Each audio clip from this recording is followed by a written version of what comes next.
You're not getting anywhere with this, von Borchert. You know, I kind of get the same feeling, my dear Sarah. Listen. Nothing. Not a sound. No one's coming to save you. Huh, that's what you think. The Golden Order knows exactly where we are. By the time your ridiculous secret society turns up, I'll be long gone. As for you, nothing will remain of your body. If you touch a single hair on my mother's head, I'll skin you alive. You know, Louis, I have no intention of beating your dear mother. There are more persuasive ways of making you talk. You've stolen something from me that I intend to get back. Where have you hidden it? Von Borchert, you can't sell that book on the black market anymore. This is finished. We know you're planning on selling at one of Lord Mortimer's parties. All right? Just tell us who the buyer is and we can make a deal. You've no idea of the trouble you've gotten yourselves into.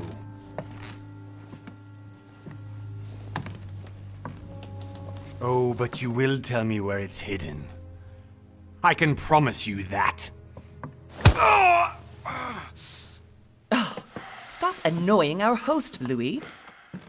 Son, didn't what happened to you in Rome teach you anything?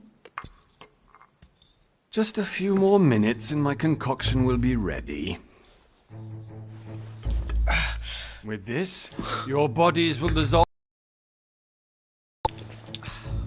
You'll see. It loosens tongues in no time. You know, I have to admit, Mother, the only thing you've ever taught me is that damn motto of yours. Always remain rational. And open. I got it. I've opened our shackles. Draw him over here. I'll take care of him. Von Borchert! Von Borchert! Listen. Let's make a deal. I'll tell you where the book is if you let my mother go free. Oh, what are you playing at? Don't worry, Mother. You want to play the hero. Pity you're not in any position to do so. For the last time.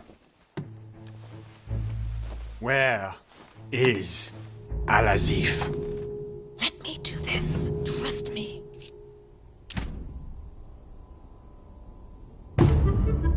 Please, be my guest, Mother.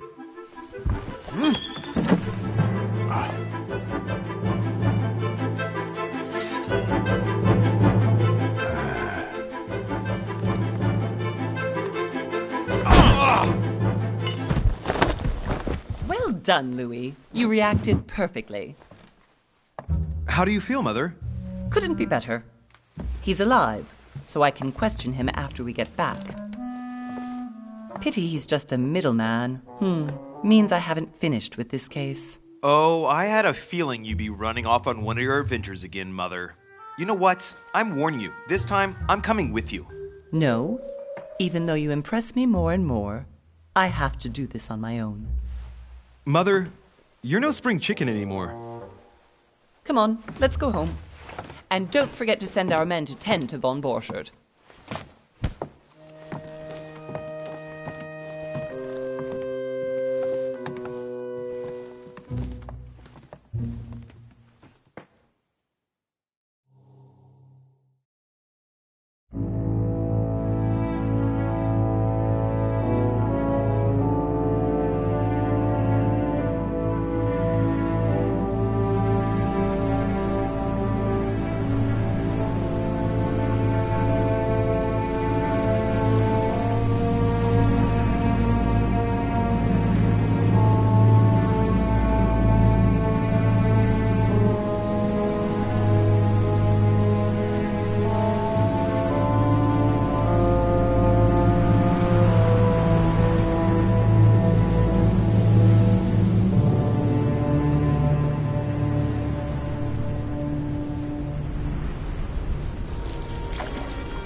Well done, Mother. You just had to pick up Bob Burchett's trail on your own, didn't you? You ditch me in Paris with no explanation, and off you go to infiltrate one of the world-renowned receptions of this Lord Mortimer? And now he writes me to say that you've gone missing on his private island? Which, by the way, looks more like a big rock than a paradise island.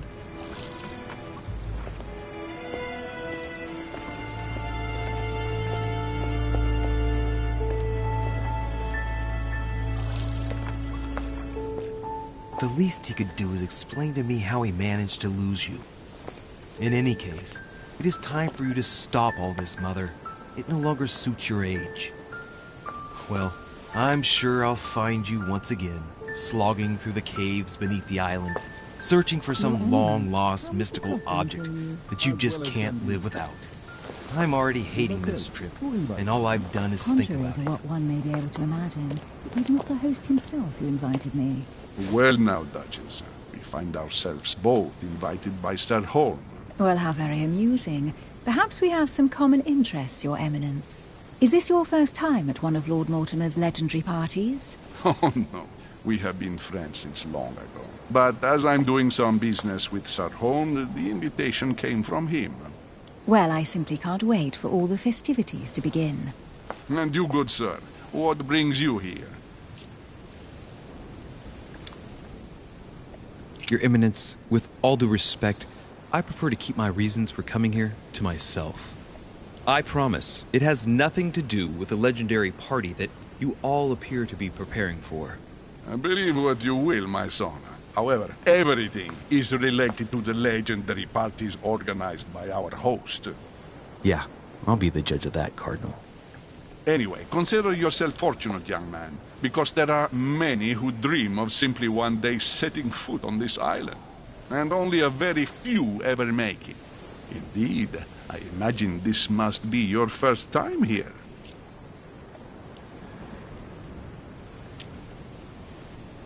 And you, Duchess? You seem to be quite accustomed to things here. Am I right? I do not think that one can ever get accustomed to what Lord Mortimer prepares for his guests.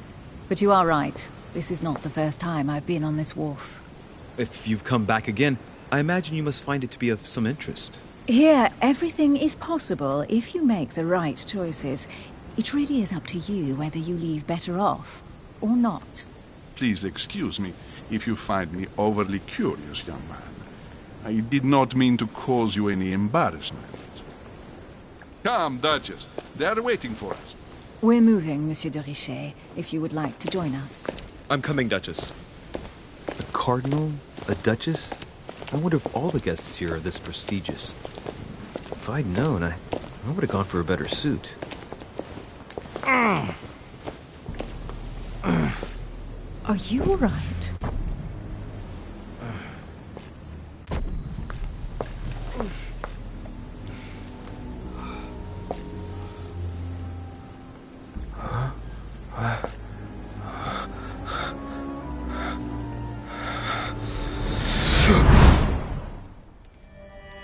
Mother? Oh shit, your hand! So, Okay, it's done. did you put it in a safe place? Yes. I made sure no one was following me. Don't worry, Sarah, no one's going to find it. Are you absolutely sure? Yes, I'm sure. Right. Just one thing left to do. No, Mother, no, don't! What? Have you lost your mind? There's no other way. If you kill me, you won't find it. That is the point, my dear. No one must ever put their hands on it again. No. But I trusted you. No, Sarah. Don't. No. No! You can run if you want to, Sarah, but you will pay.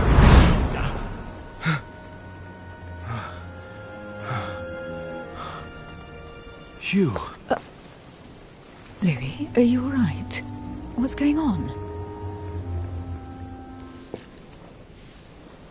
Here, take this. I'm sorry. Keep it. Are you better? I'm fine. Don't worry. it's getting late. Why don't you go on ahead and I'll catch up with you, okay? Are you sure? Yes! I'm sorry. I'm sure, yes. Fine.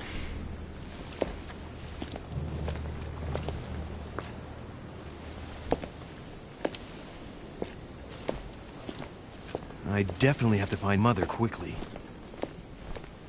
Am I going crazy or what?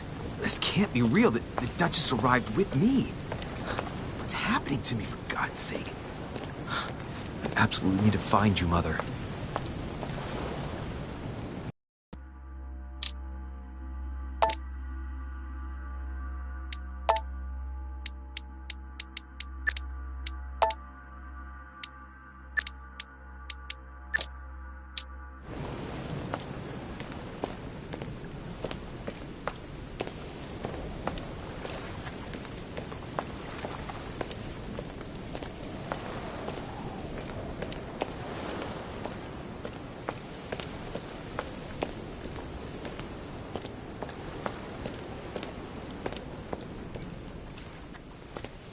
Louis, during the trip, I had something I wanted to ask you, but we didn't happen to run into each other. Yes, Duchess? I'm not sure if you remember, but we've met before. At that time, you were of two minds as to your choice of career. Tell me, what have you been up to since?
I have been involved in all sorts of unsolved cases. Have you ever heard of the Abbey of Hexham? Vaguely. An ingenious scam involving mass manipulation on a scale never seen before. There was a cavern under the abbey, wasn't there? Exactly. The wind would blow in through spouts, creating a terrifying howling sound. So, to stop the howling, the priests called for offerings from the peasants. And if they brought enough money, I'm guessing the priest stopped the howling. A perfect trick to fool simple souls. Admit it, Duchess. That story kept you in suspense, didn't it? Yes, it did. I'm delighted to find out that you were the young and brilliant French investigator. For someone who only remembers the case vaguely, Your memories are very clear. Well, they say I have the memory of two people. But please, call me Emily. Fine, Emily. Tell me, I was actually helped on that case by my mother. You wouldn't know her by any chance? Wait, Louis. We've already met. You do remember me, don't you?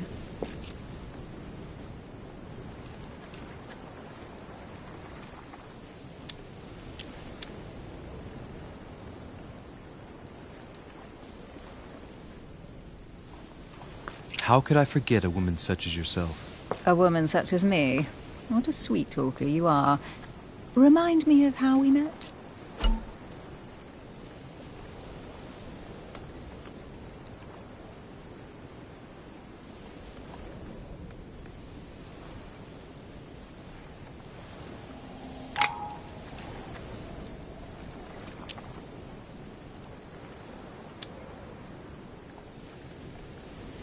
Emily, it hurts me that you could doubt my sincerity. I thought we'd gotten past that stage by now. Don't take it like that, Louis. I was only joking. I thought you were making fun of me. I thought you were someone I could trust. I'm hurt to see that you're still at the stage of testing me, Duchess. Listen, Louis, I am sorry. I really didn't want to hurt you. Forget what I just said. It was clumsy of me. If you say so. Let's go with that then. Didn't see me, didn't know me. Push any harder and I'll make a fool of myself. Right, time to go to the manor.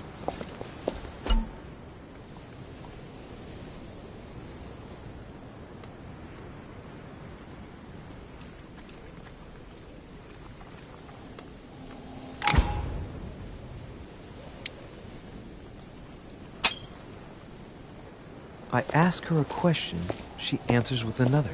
Is she playing with me?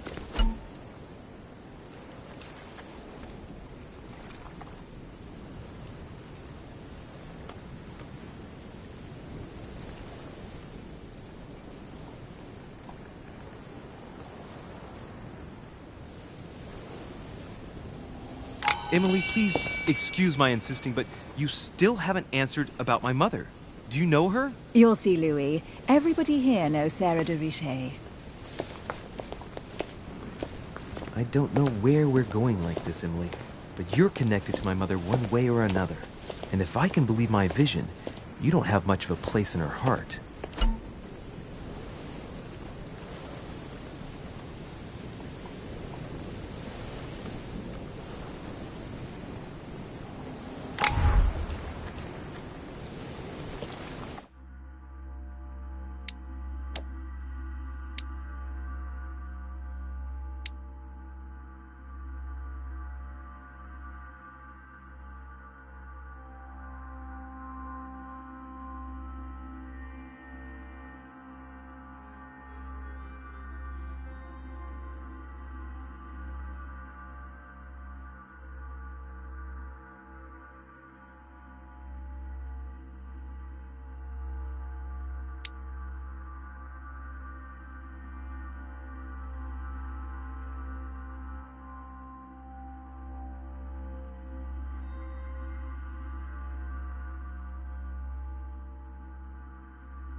Must be an incredible view from up there.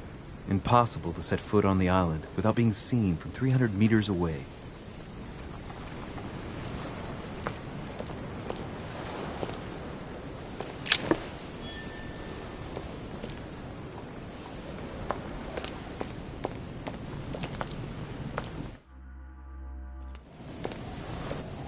Good evening, sir. May I ask your name, please? Louis Moras de Richer. Monsieur de Richer. Delighted to welcome you among us, sir. You must be Sarah de Richer's son. I must tell you we are doing our utmost to find your mother as quickly as possible. What can you tell me about the disappearance of my mother? 2 weeks have passed since Sir's mother went missing. All the staff here have since been busy searching every nook and cranny of the island. But Sir may rest assured, we shouldn't be long in finding her. It would seem that Sir's mother may be hiding on the island and regularly changing her location. But no one seems to know why she would find this behavior necessary. What do you mean? On several occasions, we have found leftovers of food, a few of her things, or even traces of campsites. The reason why we're searching the wharf again is because lights were spotted there last night. Where we are now? Indeed, sir. According to our information, lights were seen in the middle of the night, sir. After verification, none of the guests seem to have left the manor last night. We think that perhaps Sir's mother was here.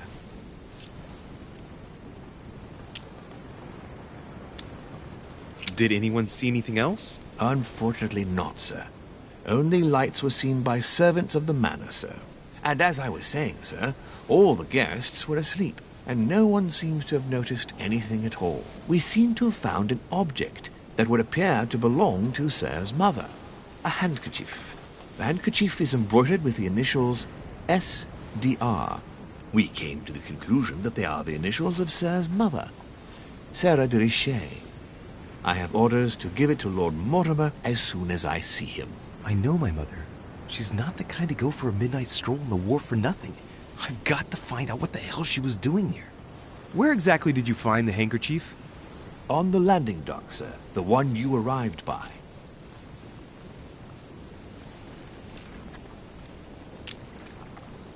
Pass me the handkerchief.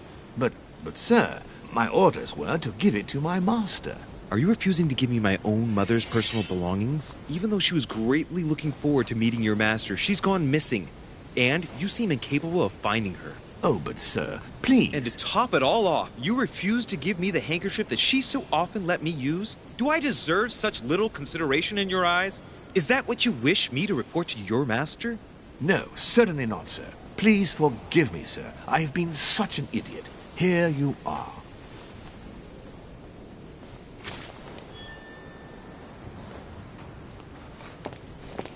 It is indeed your handkerchief, Mother.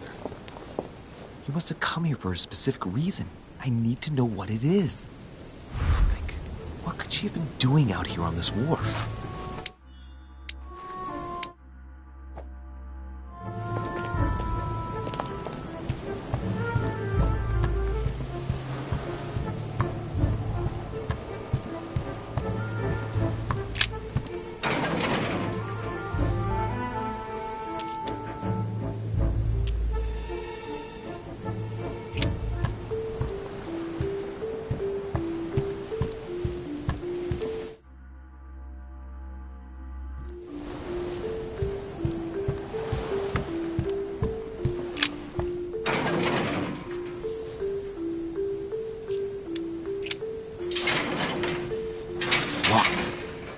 Get it open barehanded.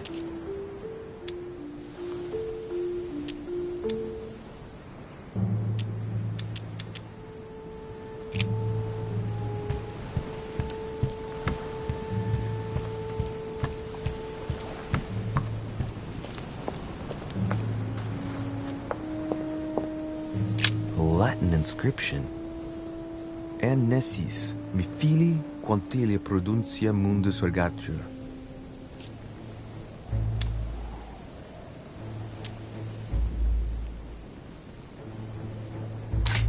You don't know, my son, how little wisdom the world is governed with.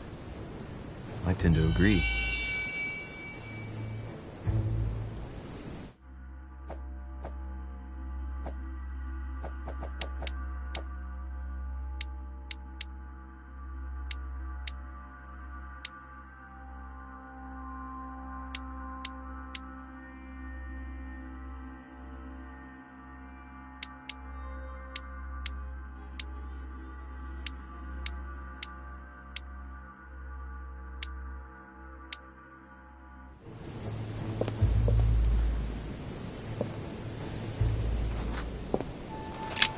way I'm leaving without finding out about Mother.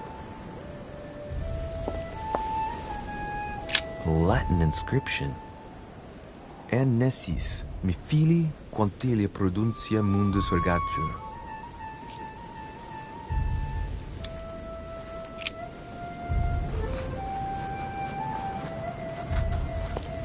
Looks like the barrel's been broken for quite some time.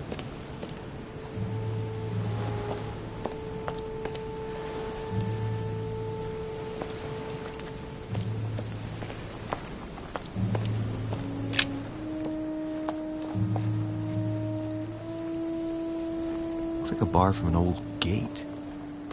This miserable old bar has been broken fairly recently. The edges are still clean, and the tip is blackened. Without analysis to the contrary, I put my money on cannon powder.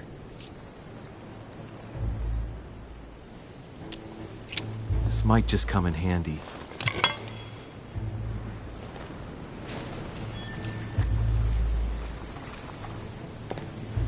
A sack of seeds. It's unopened. No one seems to have used any.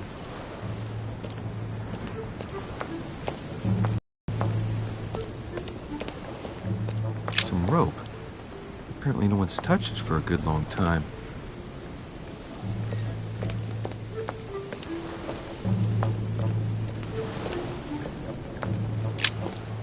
Let's see what's hidden inside.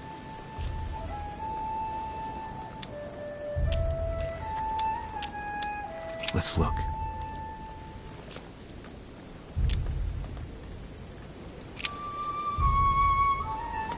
It's too badly written, I can't make out the address.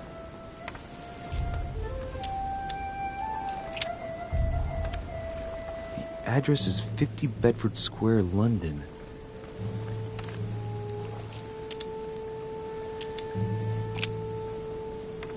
The addressee's in Sao Paulo, Brazil. That reminds me, it's about time the Order sent some envoys there. A letter written in an Oriental language.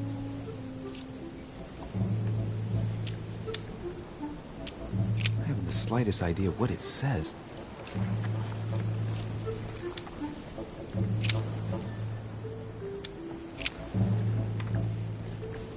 Probably a Dutchman.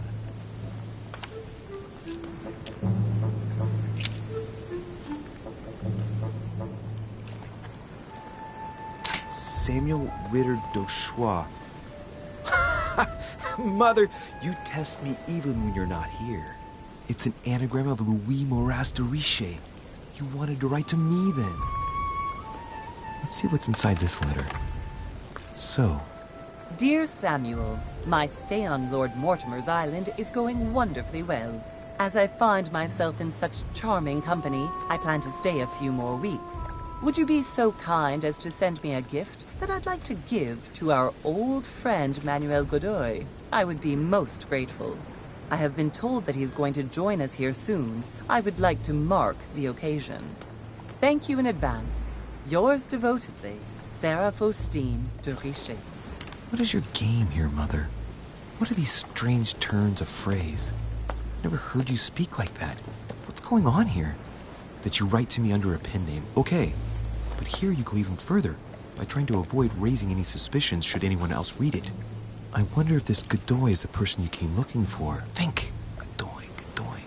Manuel Godoy. Why does the name sound so familiar?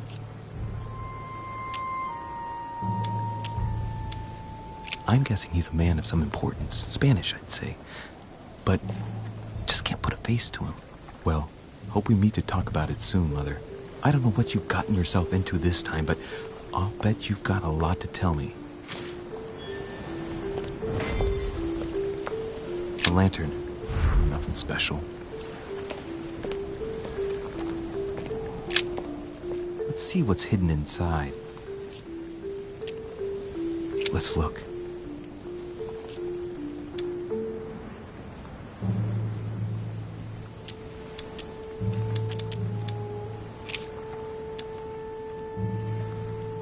An address in Cairo, Egypt. Mortimer communicates with the whole world, apparently.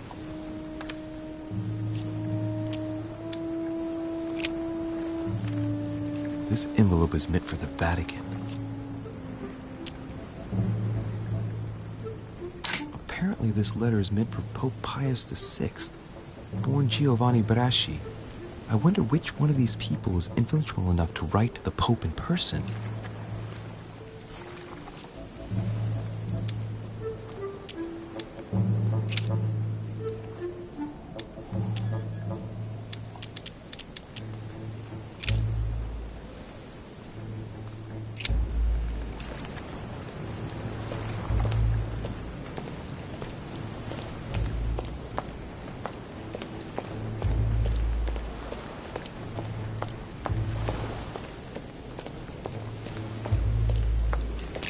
This chest might belong to Duchess Hillsborough.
Clearly, I'm not much for manual labor.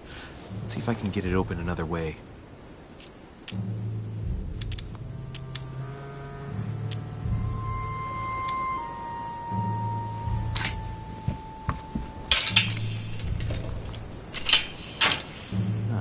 There we are.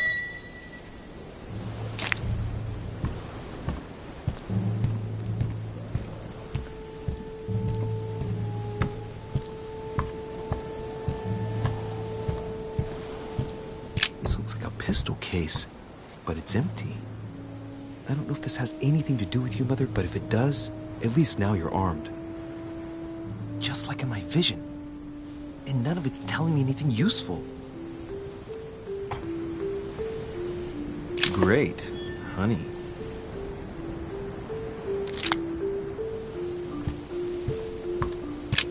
This wharf is used as storage for a lot of barrels. Uh-huh. What have we here? It's cannon powder. The powder's wet. Not surprising, given the dampness of the dog. It's unusable now. I don't know what the person who left this barrel like this had in mind, but it's a waste. Apparently, someone on this island has gone through a whole lot of trouble to arm themselves. I really must find you, dear Mother, and quickly, too.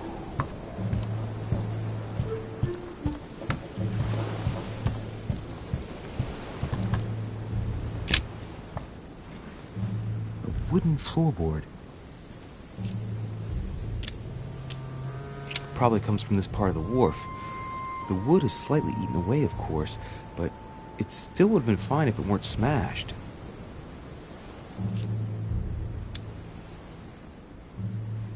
Probably comes from this part of the wharf.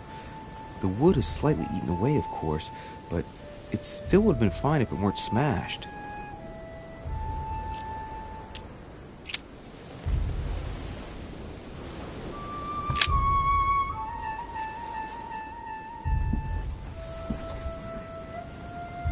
Hey, there's something not right about this floorboard.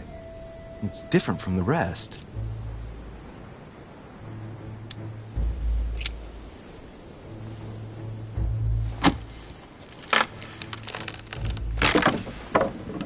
that does it. Let's see what's hidden inside. There's a book and also a bag. The Mysterium Cosmographicum. I know that book well. Mother used to read passages from it to me all the time. And judging from what I can see, it's the same one as hers. For crying out loud, what's happened to you, Mother?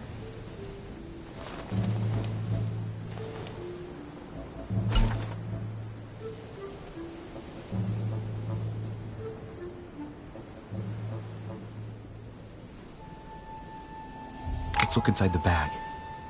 A little food, a few toiletries, a small key, and some kind of black powder. Some fruit, a piece of bacon, and some bread. The fruit's still firm. And the bread's a bit stale. From the smell, this food's been here roughly 2 days. And if it's rationed, there's enough left to last 2 more days. Shit, those are definitely my mother's things. I recognize her hairpins. This bag smells of her perfume. A piece of soap, some oils, and her powder puff. What does all this mean? An iron key completely rusted. You never know. It might be useful. I hope Mother wasn't counting on it.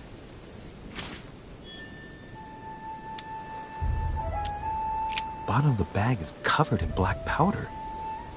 And judging by its consistency, it's the same type of powder that I found earlier. This just gets better and better. Right. Just in case, I'll take it all. I'll give it back to Mother when I see her. So, let's go through this. My mother's been hiding pieces of bread between the rotten boards of the wharf in the middle of the night. That's not normal. And if that weren't enough, it looks now like she's armed. Meanwhile, she also takes the time to send out letters, reassuring whoever might be interested that she's having a fabulous time here. So odd. So very odd. And that's not even all I've noticed. But maybe I ought to move on to the manor now. They'll be waiting for me. At least I hope so.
see what's hidden inside.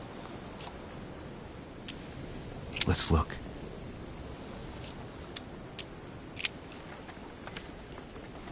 It's too badly written, I can't make out the address. The address is 50 Bedford Square, London.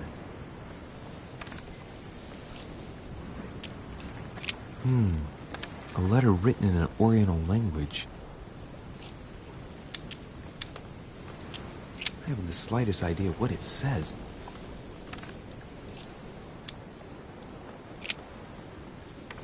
The addressee's in Sao Paulo, Brazil. That reminds me, it's about time the Order sent some envoys there.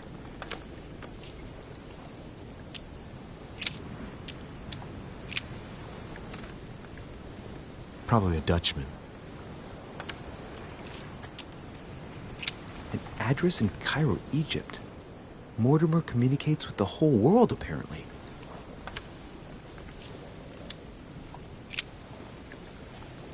This envelope is meant for the Vatican.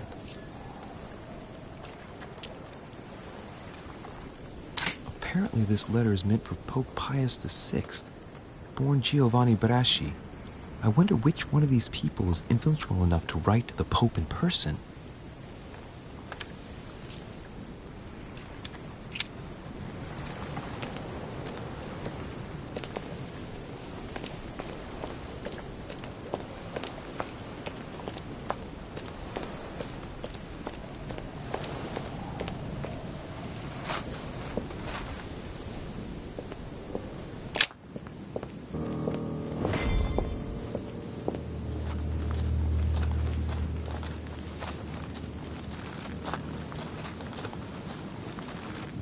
How did Mortimer manage to build his manor at the top of a rocky outcrop?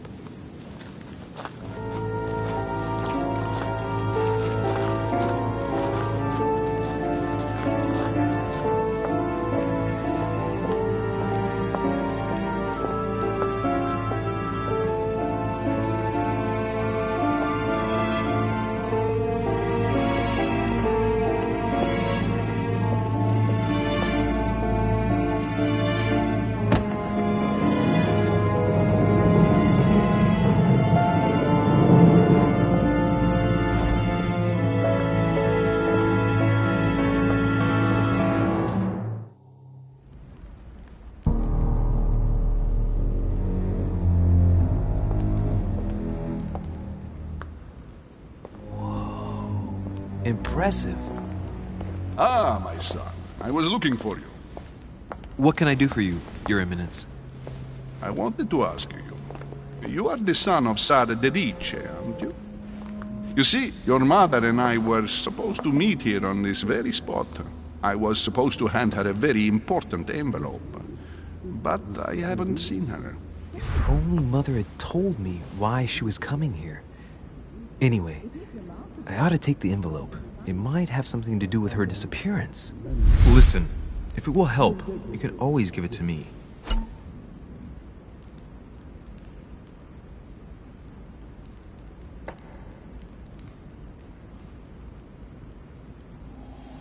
Thank you, my son. I'll bear that in mind. I'd rather deal with her directly. Don't take it personally. Would you happen to know if your mother has arrived yet? Certainly, Your Eminence. Mother got here some time ago. I was hoping to find her when I arrived, but given the hour, she must be asleep by now. Right. I shall see her tomorrow, then. By the way, Your Eminence, I wasn't aware you knew my mother. Ah, if you only knew, my son. I hold your mother in the highest regard. She has rendered great service to the church, and her help is invaluable. I hope that you will follow in her footsteps. If only she had told me where she was headed. Nonetheless, our exchanges have always been discreet, and I should like them to remain as such. If your mother wishes to speak to you about us one day, I will not mind if she does so. That is very commendable. But since we work together on a daily basis, it's surely just an oversight.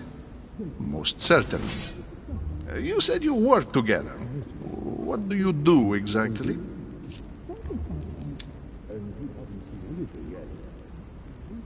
Be it Mother or myself, our motto has always been discretion in all things, and to promise to never betray a word of honor. Was your secret safe with Mother? It will be even more so with me. Convinced me. The mystery with which your mother manages her business proves that she carries your motto close to her heart.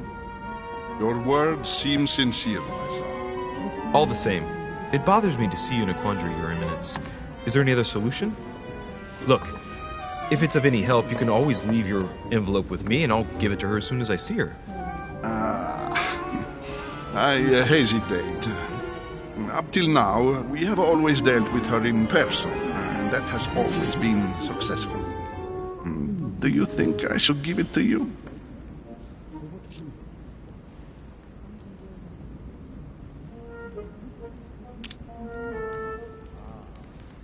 Look, you seem hesitant. The simplest thing to do is just to give it to her when you see her. After all, it's not that urgent. Yes. I mean, yes, it's urgent. I mean, what if we don't find each other here on the island? Though I don't know yet when I'll be leaving. I might not be staying for very long. What to do? Can you see a solution? Come on. Just give me the letter, for crying out loud. I cannot run the risk alone. I am going to trust you. You seem like an honest man. Bingo! Listen to me, my child. If I give you the letter, can you promise me before God that no one other than your mother will read it?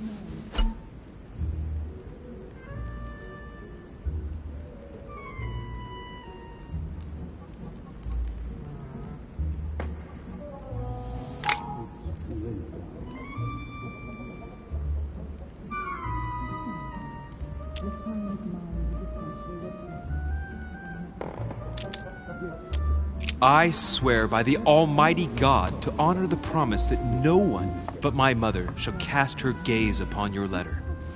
Good. Listen, let's stop there.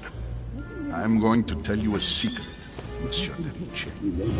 Your mother and I are organizing the escape of a large number of French priests who face a massacre organized by the accursed Republican tribunals. The church is literally being bled like a beast. Without your mother, hundreds of men of the cloth would have gone to the guillotine. She has made the services of your order available to us by organizing the priests' safe passage across the borders. Even if she does not share all our convictions, she always provided assistance. Young man, you can be proud to be her son.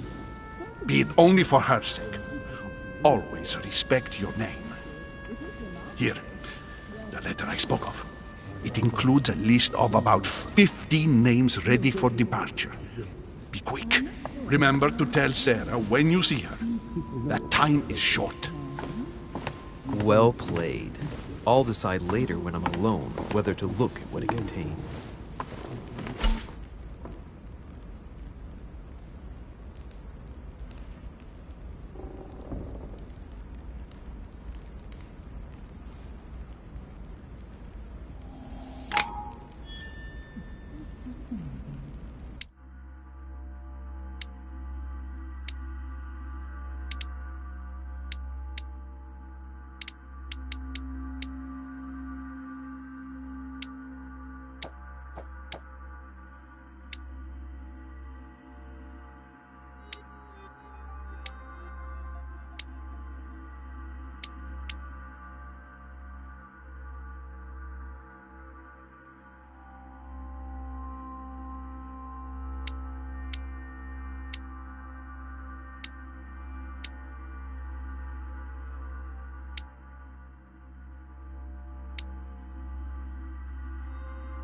The finest minds of the century.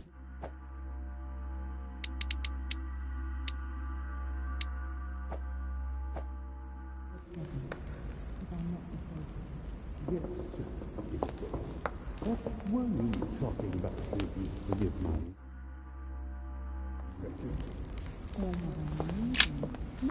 Lives of the Noble Greeks and Romans by Plutarch, a biography of the great men.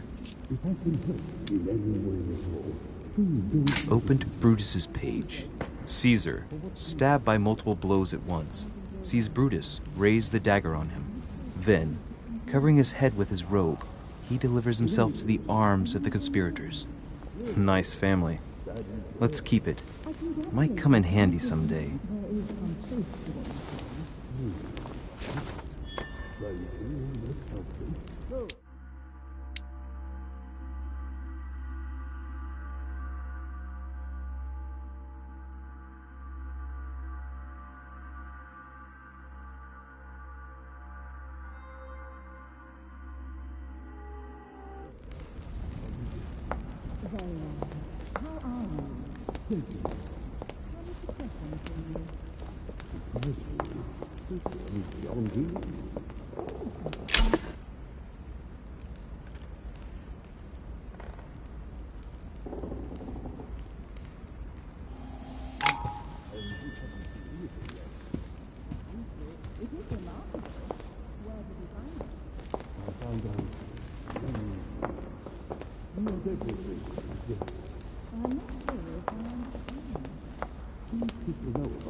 Lord Mortimer certainly has a taste for staging rooms.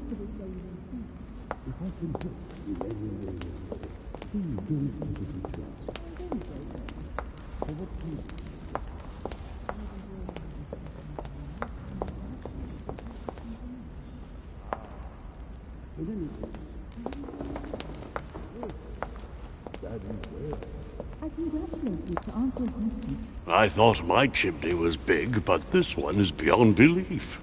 It's the least one can say. I've been longing for a warm fire for ages. Since I set foot on the island, I haven't ventured more than 2 yards away from it. Have you also just arrived? Oh, late morning, I'd say. Louis, come join us. Monsieur, may I introduce you to Monseigneur His Eminence, Cardinal Piaggi. He joins us straight from Rome. Oh, just call me Your Eminence. It's simpler. George Washington, President of the United States of America. Delighted at last to make your acquaintance, Mr. President. Pleased to meet you, Mr. President.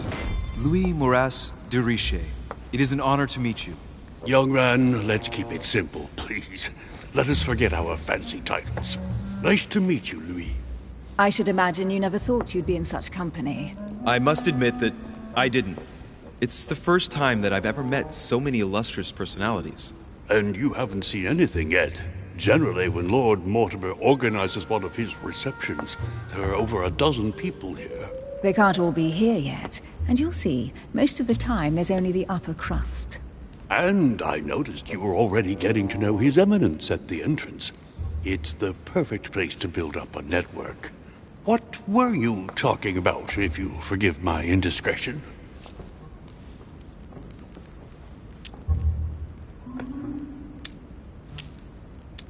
At the risk of disappointing you, we weren't conspiring in our corner, sir. His Eminence was simply telling me that he knew my mother and how much he held her in high esteem. It so happens that Monsieur de Richet's mother is to join us. Oh, pity. No scrumptious gossip or juicy tidbits, unmentionable secrets, or even money matters. But you'll see, it will come. Despite all the goodwill in the world, you can't stop people scheming left and right around here. Speak for yourself, sir. Well, my friends, do any of you know the reason why we're here this time? Not in the slightest. As for me, I've been invited by Sir Horn, a close friend of Lord Mortimer, but I do not know the reason why.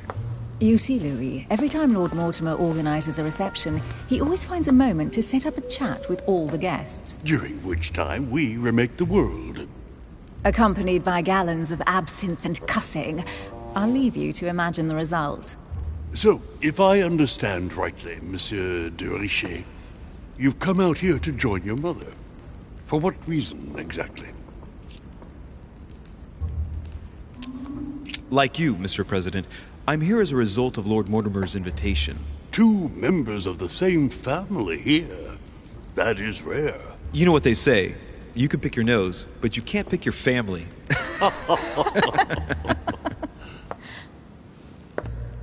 Seriously, though, I know your mother well. Stay behind with me afterwards, and we'll take a moment to speak about her.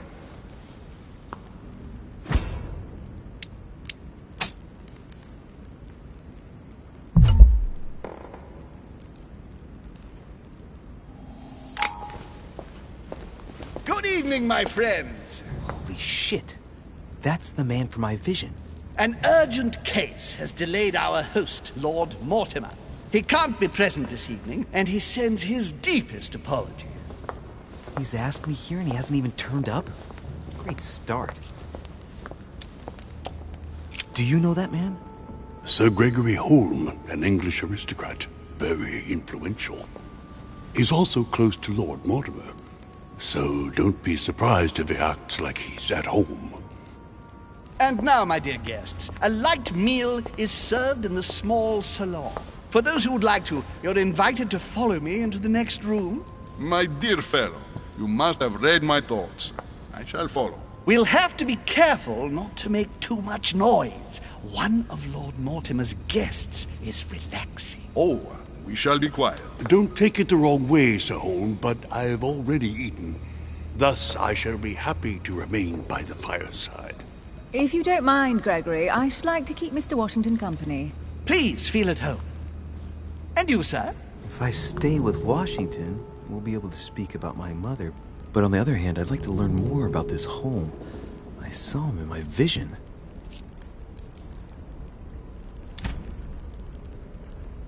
Let's see what Washington has to say. Sir, if you don't mind, I shall stay here. Do exactly as you please, young man.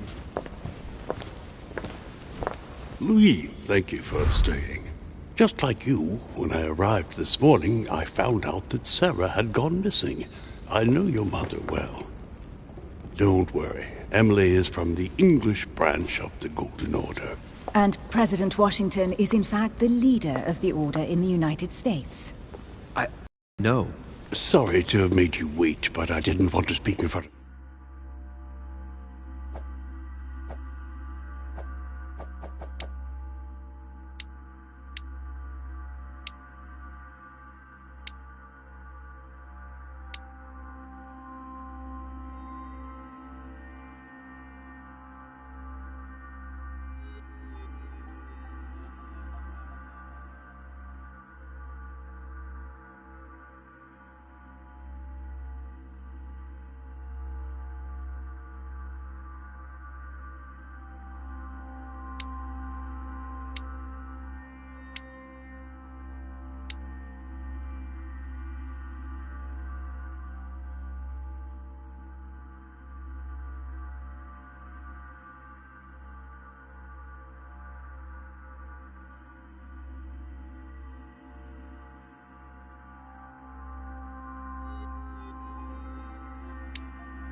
the others.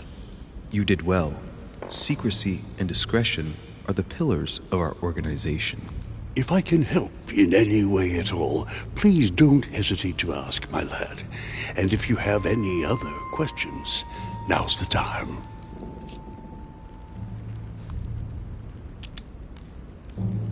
Mother has always had a fascination for Lord Mortimer, but has never wanted to tell me why. Lord Mortimer is a remarkable man. He's wealthy and is advisor to the very highly placed.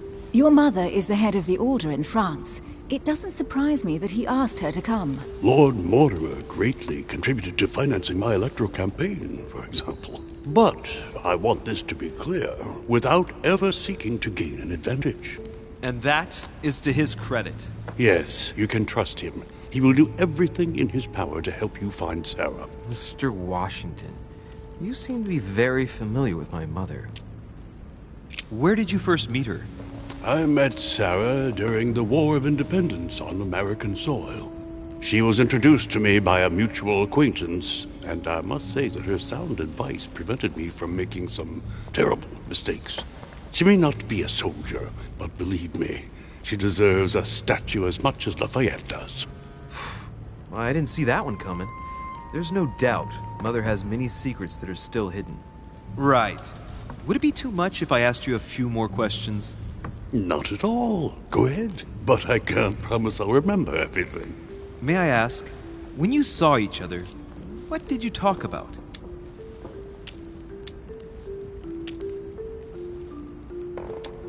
My mother has always been fascinated by strange powers.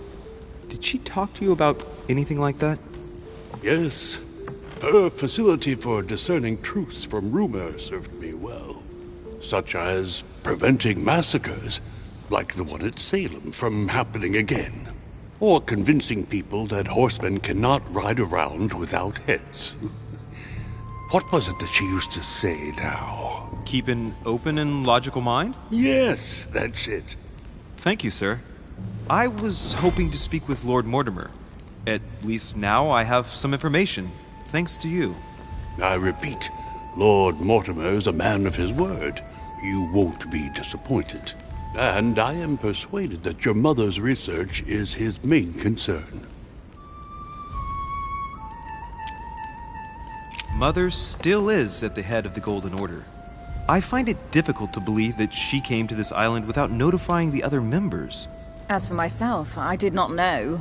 I am here at the request of Sir Holm, a situation regarding the Crown of England to resolve, and to see what Lord Mortimer has to propose to us. As for me, Lord Mortimer asked me here to speak about the future of America. I did not know that your mother would even be among us.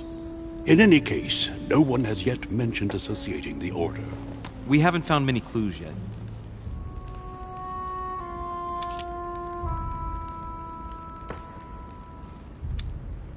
Don't worry, Louis. I'm sure nothing bad has happened to her. Yes, I hope not.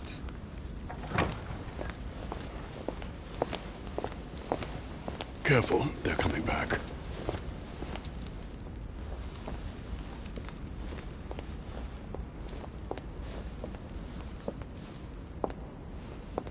Well, I am impressed with all this splendor. But don't spend too much time with Mr. Washington, my dear, or you'll lose your pretty accent. You seem to be intrigued by that statue. Absolutely. It is remarkable. Lord Mortimer is fond of atypical works of art. I won't disguise the fact that I find it all a little megalomaniacal. But I must say, he does have some outstanding pieces. The statue is impressive, and so are the paintings. Rubens, the Caravage, Guignero. Lord Mortimer has very good taste, and the means to express it. Oh, I see our young sir is a connoisseur. Yes, in my spare time. Yet, I couldn't tell you who the artist of that painting there is. I think I recognize a theme, but the style intrigues me. Saturn devouring his son. Oh, well, you wouldn't know. The artist is none other than Lord Mortimer. I thought for a long time that the painting wasn't finished, but my old friend assured me it was. Still, there's no accounting for taste. Not very conventional, but it sure does hold your attention. You will find that Lord Mortimer is not what one would call conventional, Monsieur de Richet. Sir Holm, who was that young lady with you? Elizabeth Adams, Mr. President. She would have liked to have stayed with us, but the poor thing is exhausted. Elizabeth Adams? Miss Adams is here to rest. You have perhaps already come across her in the corridors. She arrived a few days ago. I perceived her, but we weren't introduced. Rest assured, she is not here for the same reasons as yourselves. Consequently, I'm counting on your indulgence. On that note, it's very late. You must be exhausted. The servant will accompany you to your rooms.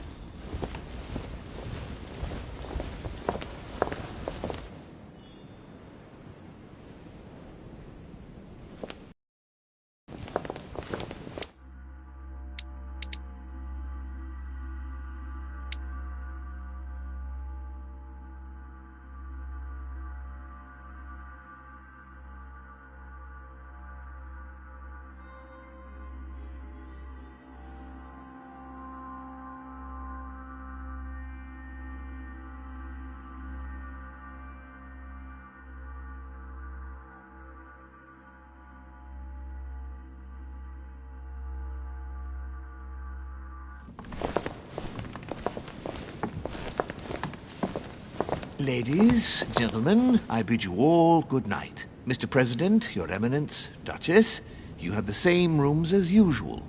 You, Monsieur de Richet, will find your room at the end of the corridor. Well, my friends, I am bone tired. I am off to my bed. See you in the morning. Good night, sir. I shall do likewise. Louis, I shall see you in the morning. Sleep well. Good night. See you tomorrow. Oh man, it's been quite a day. Right, where is my room?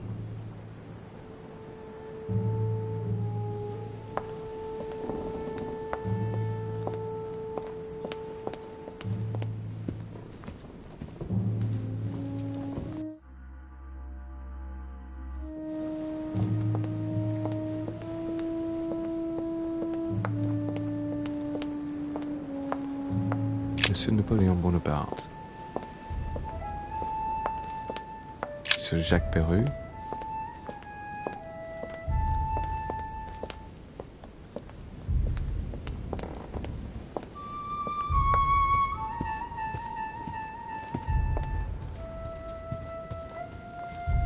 A few leaves out of an old encyclopedia.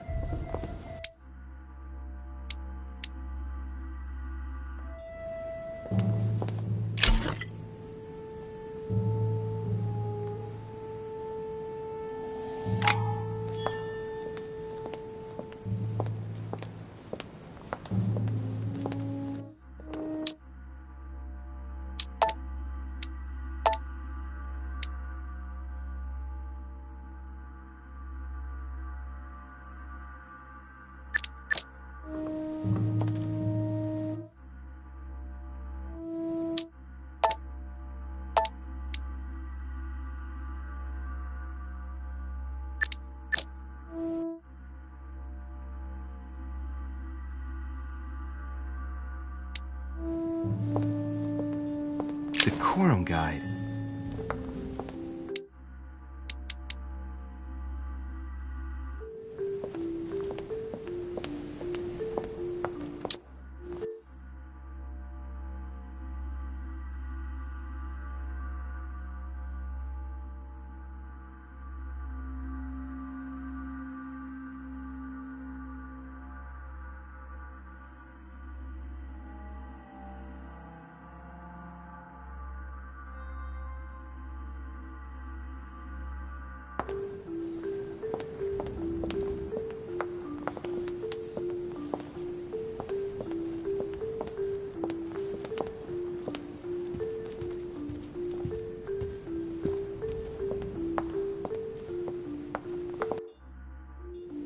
Monsieur Jacques Perru.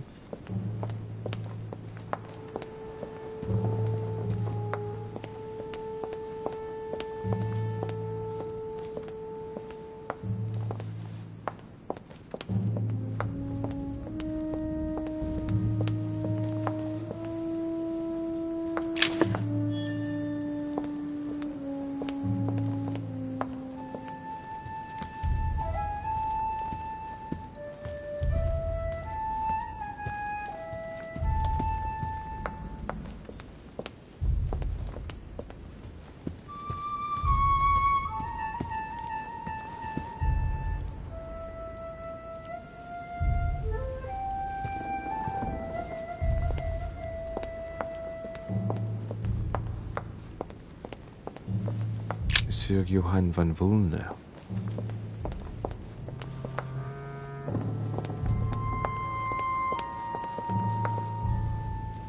A ruble.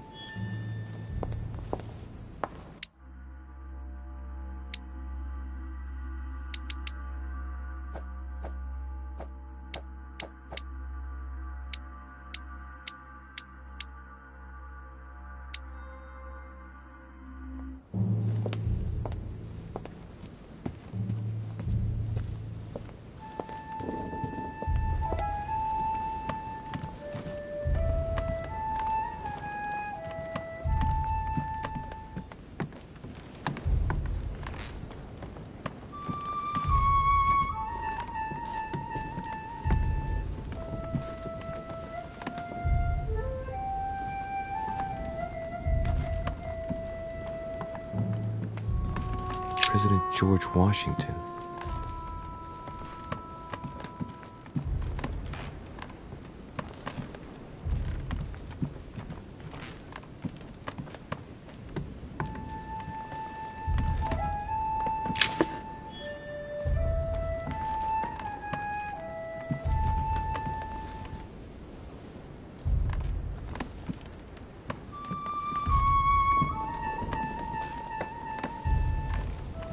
Monseigneur, His Eminence Cardinal Piaggi. Huh, that's me.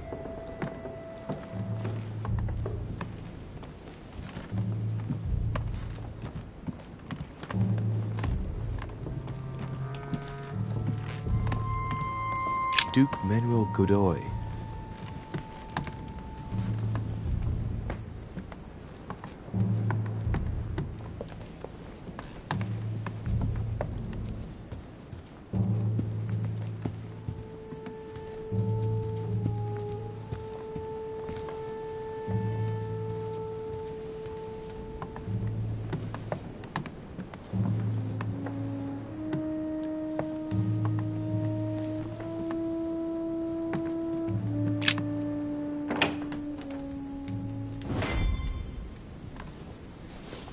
Right. So what shall I do with this letter?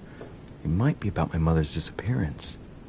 But if I open it, I'll be betraying Piaggi's trust. What should I do?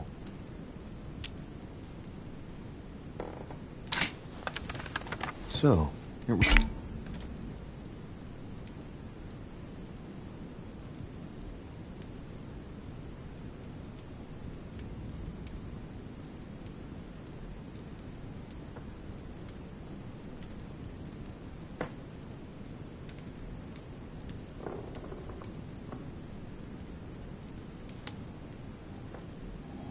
really is a list of French countrymen.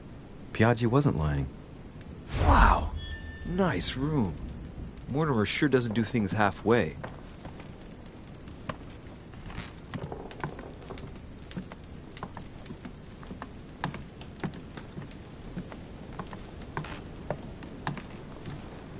Inferno by Dante. Abandon hope, all ye who enter here. Lovely lectures Mortimer is giving to his guests. Very jolly. Inferno by Dante. Abandon hope, all ye who enter here. Lovely lectures Mortimer is giving to his guests. Very jolly. A drachma.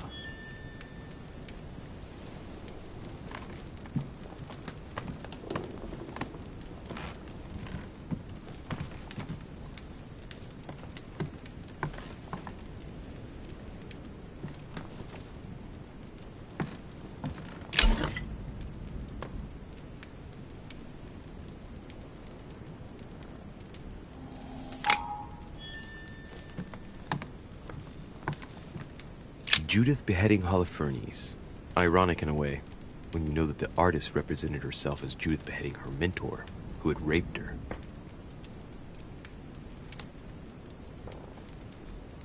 Saint Jerome and the Angel. Yet again, art with political undertones with an image of a saint hearing voices. Saturn devouring his son. Again? I saw the same theme in the hall. I wouldn't like to be his son. Saint Francis of Assisi in ecstasy, before superior voices. It always amuses me to see how art gets used for propaganda purposes. The conversion of St. Paul, by Caravaggio. It's incredible. It doesn't look like a copy, but I was sure the original was in Rome.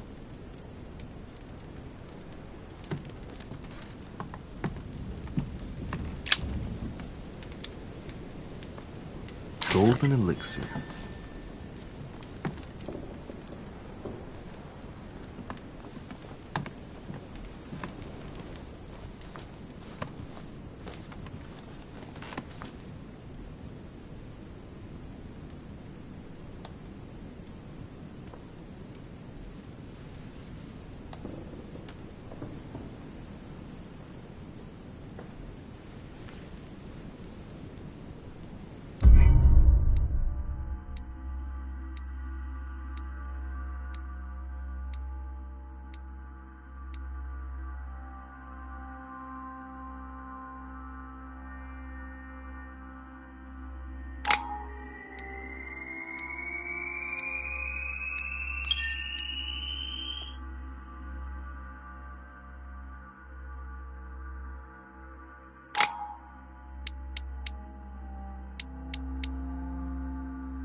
Your turn? The servants are not very efficient. Durocher can't be far away. They'll find her soon. Their search time is restricted, given that they must keep an eye on Adams. I can take care of her, you know. Yes. Well, in any case, I do thank you for bringing her to the island. From what I've understood, the search of Durocher's room hasn't turned up any results. Not yet, no. But we've put her son in there. Perhaps he'll find something. That might come in handy. Louis grows impatient at not yet having met the famous Lord Mortimer. He will meet him tomorrow.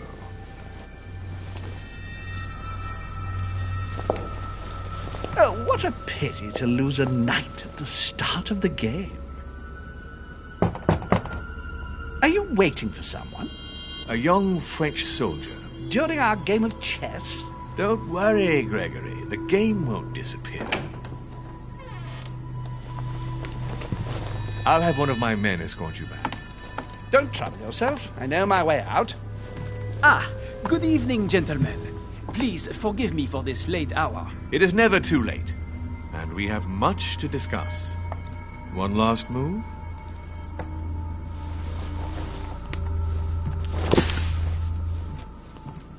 Don't worry. Our games always seem to end like this. Or always start like this.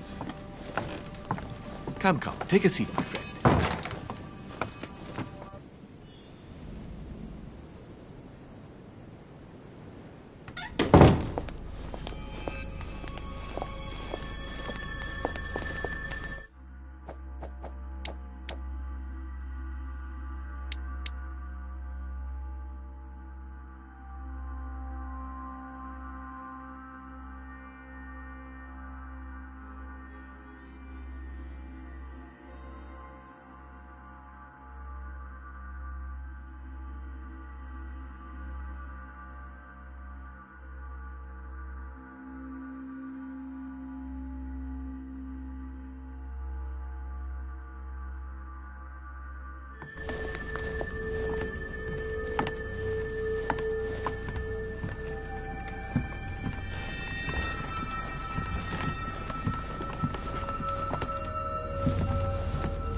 A little nighttime stroll, Mr. President? There's nothing like it for a good night's sleep. Do not hesitate to ask a servant to show you back. The corridors seem quite safe. Peppermint, lime flower, and valerian. My miracle remedy when one can't get to sleep. A very good night to you, Mr. President. Thank you. And to you too, sir.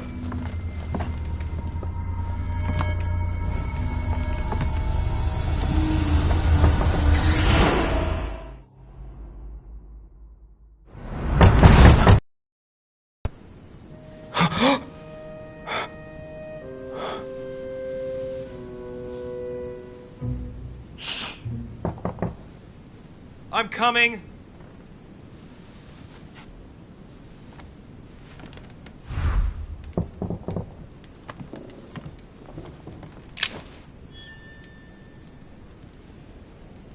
Dear Monsieur de Richet, please excuse me, but I am unable to join you at present.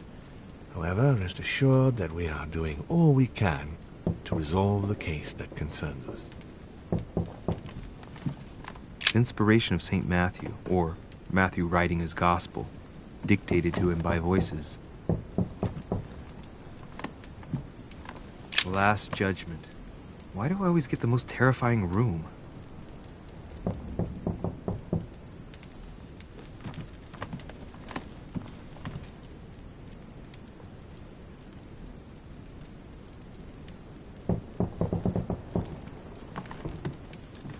The incredulity of St. Thomas. Why is Caravaggio representing St. Thomas putting his finger in the wound? Thomas looks on but doesn't touch.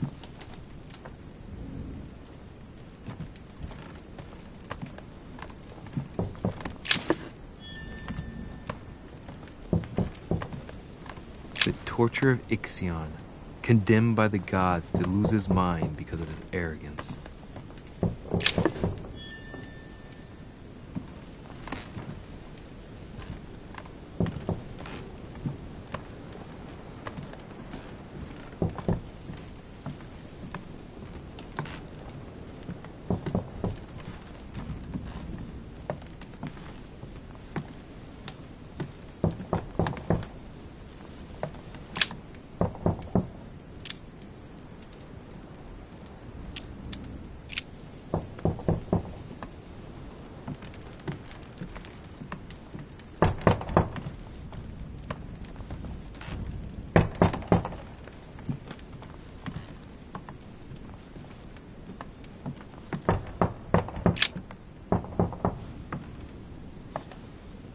There's a circle around the lock here. Must be the trunk Mortimer was talking about. The key should open it.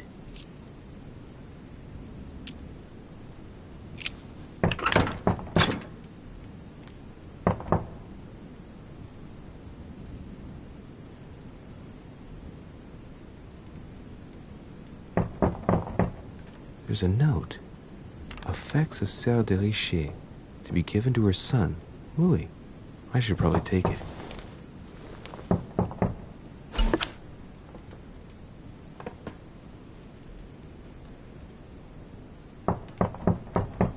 All right, I've retrieved everything.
Excuse me, am I bothering you?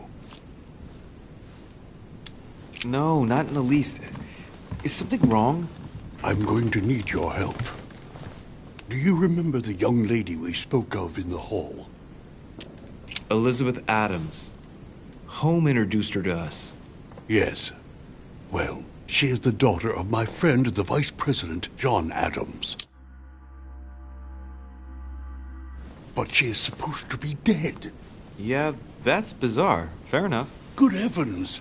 I was present at her funeral. It is disturbing indeed. Yes.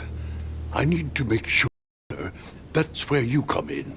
I want you to distract Elizabeth while I search her room. And perhaps get my hands on some important information. At least, I hope so. Elizabeth is in the small salon. If you hurry, you can still catch her. I just need 10 minutes. But if my vision is true, there are two men nearby discussing very important issues, and One of them looks much like Mortimer. Washington is very kind, but I came to this island for my mother, not for his ghost stories.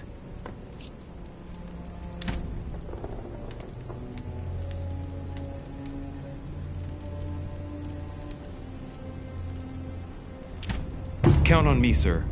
Thank you, my friend. Keep Elizabeth downstairs as long as possible. She must not return to her room. Trust me.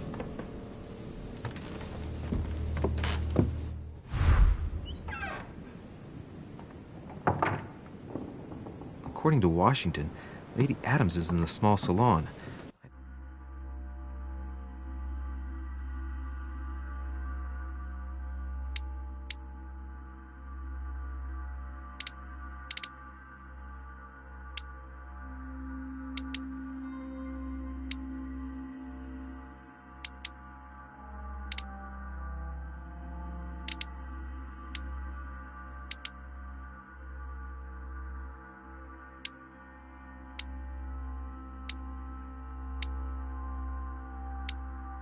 Better hurry.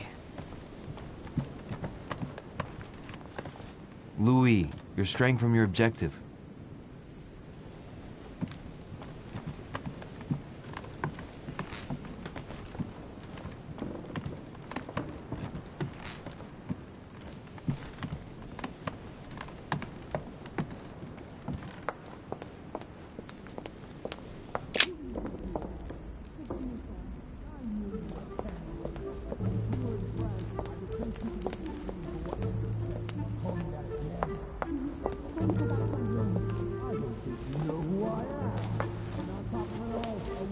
My son. Oh, you are a godsend. What's the matter, Your Eminence? I believe a Miss Adams may be in danger. What do you mean? Do you hear that? She is being manhandled in this small salon. By whom? I don't know exactly. A thug, a Frenchman, it seems. By the cut of his cloth, I'd say he's a member of the French Revolutionary Government. You should do something, my son.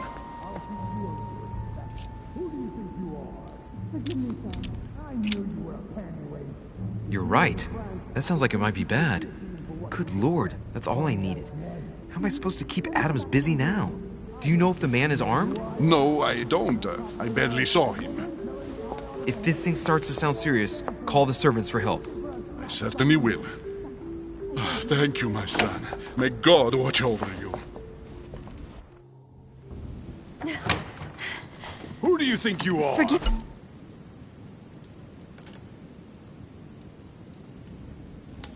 me, sir. If we were in France, I'd have sent you to the guillotine for what you just said. Please, just let me go back to my room. Hey, you! Stay out of it! This is none of your business. I'm gonna teach this little slut how to behave. What the hell is going on? Huh? I don't think you know who I am. Stop. I beg you. I didn't mean to. Don't hit me, please, sir. Shit. If I step in, Adams might just run back to her room. And if I do nothing, yes, Washington will have enough time to search, but this girl's gonna suffer. Damn it, what should I do? Let her go! Huh? Stay out of it, boy! Shit. What are you playing at? I told you to mind your own business, boy! If you think you can side with this whore and then just walk away, you're out of your mind. Give me one good reason not to knock you down.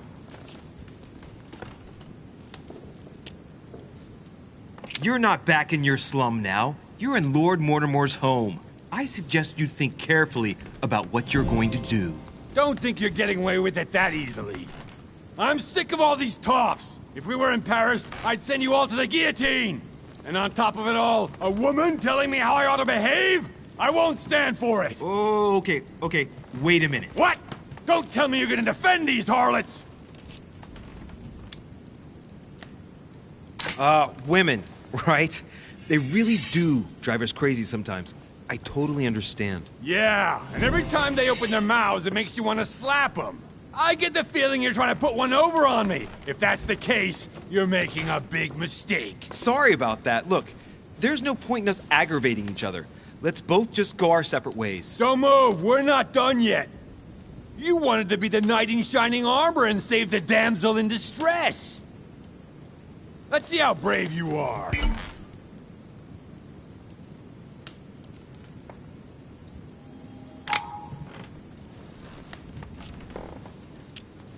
Think about it. You know your head will roll tomorrow if you shoot. Wanna bet? Sure do. I'm not in the habit of beating Lord Mortimer's guest in his own salon. You got off easy this time, but don't try it again.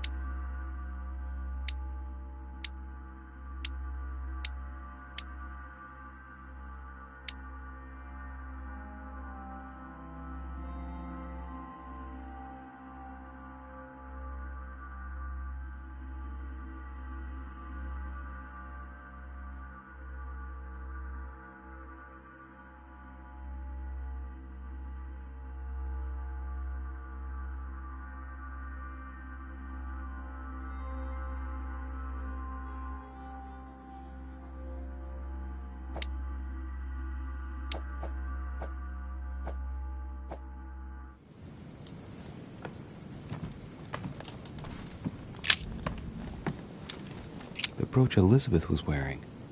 Huh. She was so frightened she was unaware that she'd lost it. Yeah, well, it didn't seem to do her much good.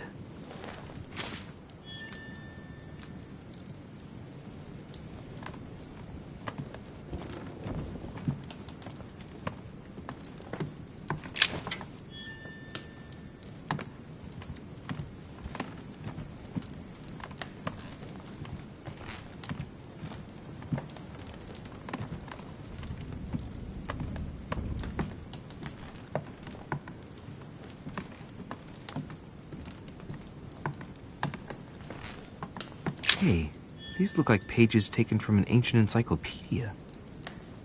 Chronicles of the Amber Princes. As I recall, Dorkin was my favorite character.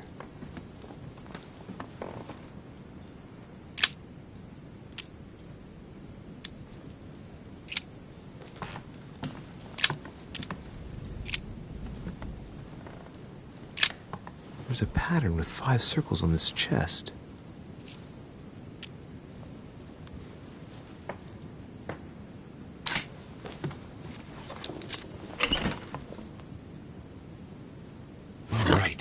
I've retrieved everything.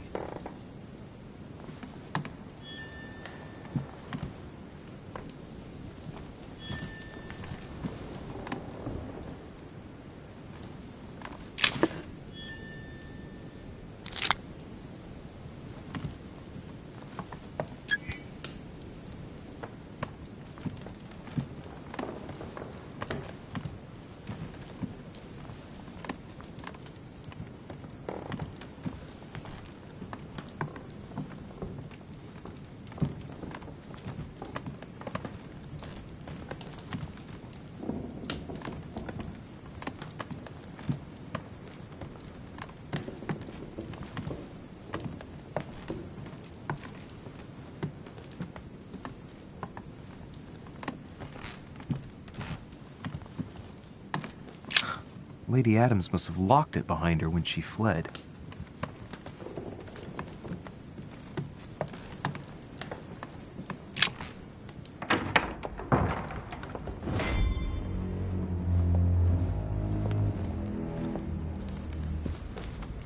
Well, did you get time to search the room? Louis, I only needed 10 minutes. Imagine the scandal if she had found me. What would you have done in my shoes? She was in the middle of an argument with some angry guy. 10 minutes. I didn't ask for the moon. Nonetheless, you found what you were looking for, didn't you? Not everything, but yes. Elizabeth is definitely the daughter of John Adams. We need more information. You can always go back. It's too late now.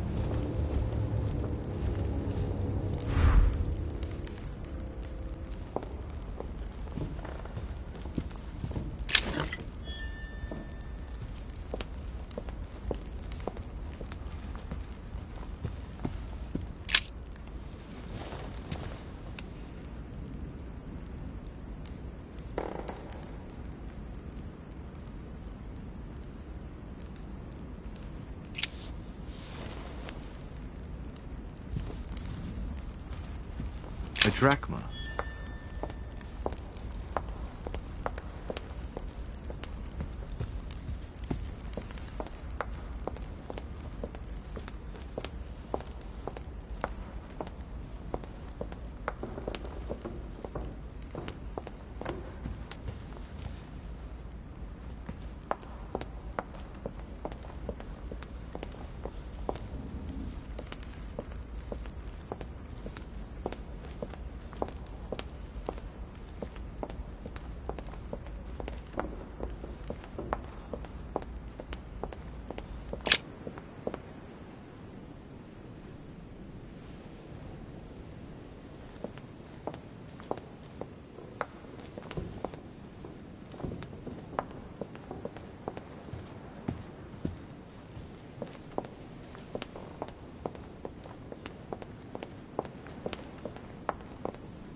Greek drachma, one of the rare ancient coins to be mentioned both in the Bible and in the Quran.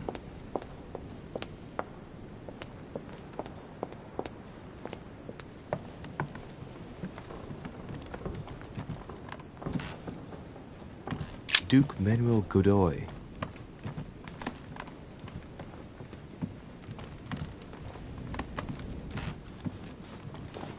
Your Eminence, what are you doing here? I was worried about you, my son. How did it go with Miss Adams?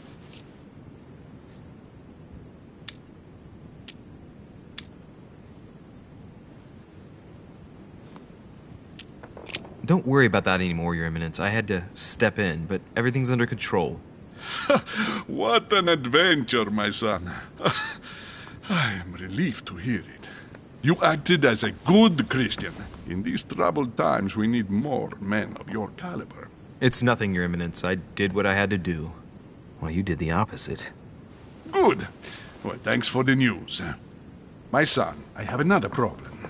I wanted to speak to you about something important. Do you still have my letter on you? The one I gave you in the hall? Why do you ask? I have a name to add to it. Here it is. Thank you, my son. Ah, I see that it's still sealed. I was right to put my trust in you, Luis. Give me 1 second, please. I can't imagine what would have happened if I hadn't added this name to the list. Please, be sure to give this letter to Sarah the moment you see her. You can count on it. Have a good night.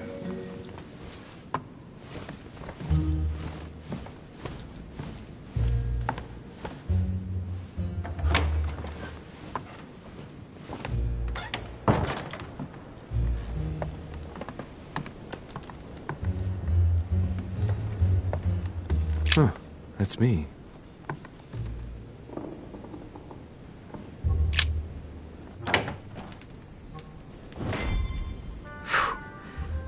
I'm exhausted. I better go to bed. I'll search my room tomorrow. If Mother stayed here right before me, you never know.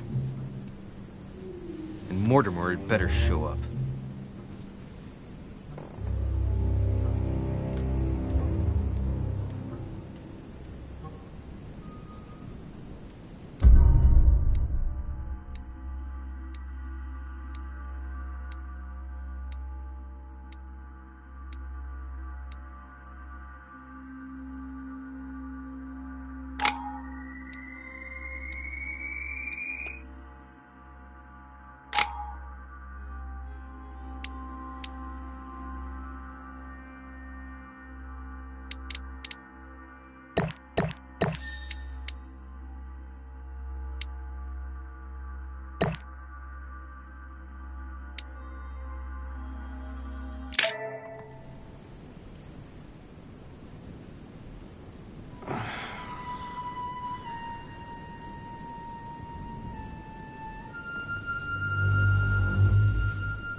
Alright. In my vision yesterday, I saw that Mother had this room before me. I better search the room. Who knows?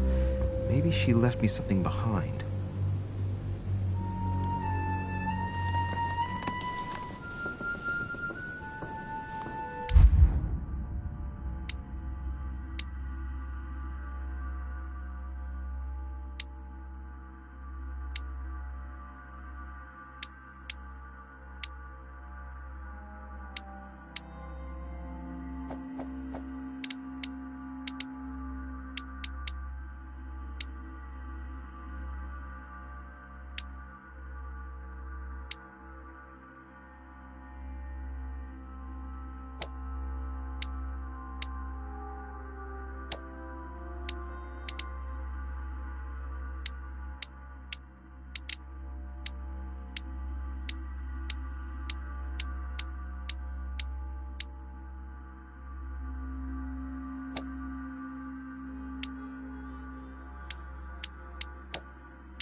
Nothing.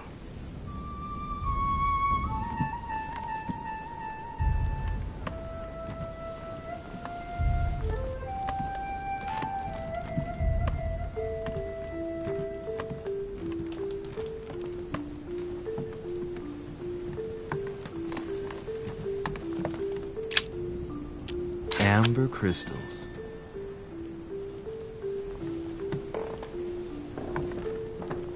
Look. Markings on the floor. Just a bit worn out. I was hoping to find something leading to a secret passage.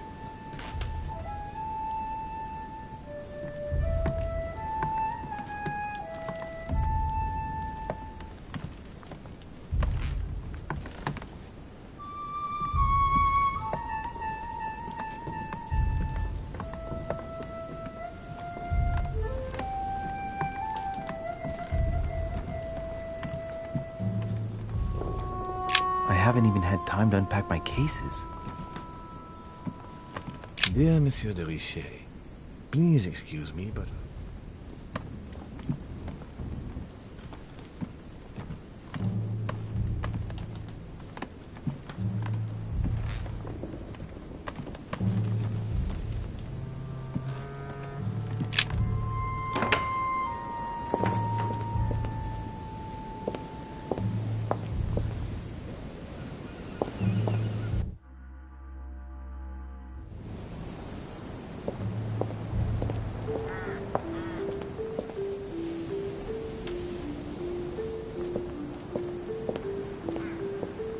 Hey, a Russian ruble.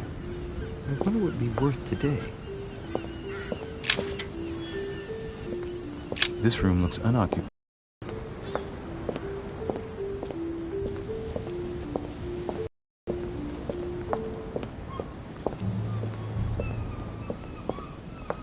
Carmelite water will give me a little reprieve. Honey, the remedy of the gods.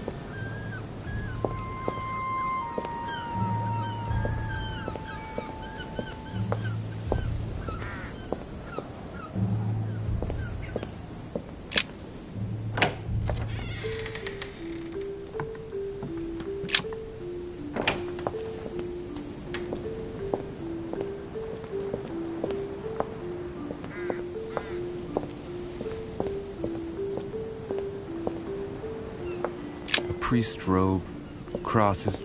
Must be Piaggi's room.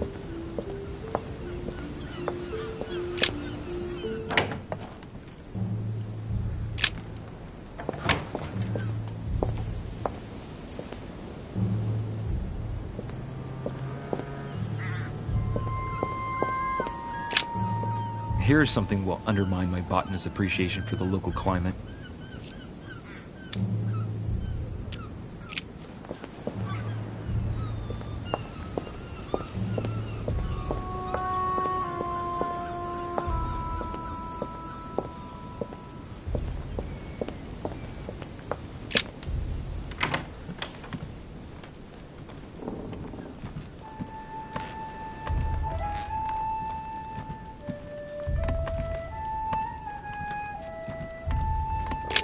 Writing material.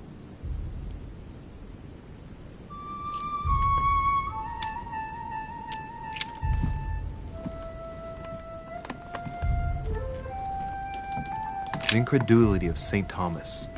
Why is Caravaggio representing St. Thomas putting his finger in the wound? Thomas looks on but doesn't touch.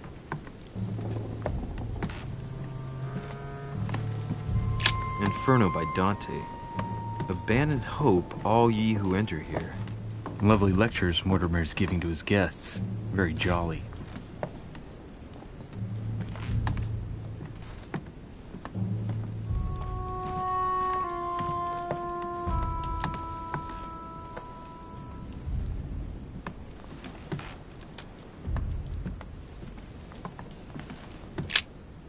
Oh, this bookcase is well stocked.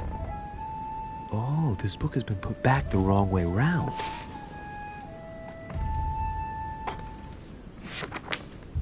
A Voyage Around the World, the travelogue of the explorer Louis-Antoine de Bougainville.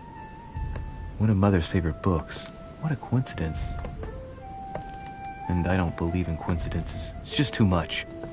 I don't know what's going on here, but if you felt threatened, I'll bet you'd leave a clue, wouldn't you, Mother? Found it. A faint sign of the order, barely visible. Mother, you undoubtedly must have hidden a clue in this book. Let's see if I can find anything else in this room. Come on, Louis, think.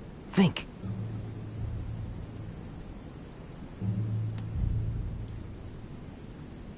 Let's recap. My mother was in this room. I found a rare edition of her favorite book. She must have left something behind. She must have used the writing materials. What if she used lemon juice instead? An old trick used to hide messages. A message using invisible ink. I bet she used a lemon to leave a message. Now, how do I reveal the message?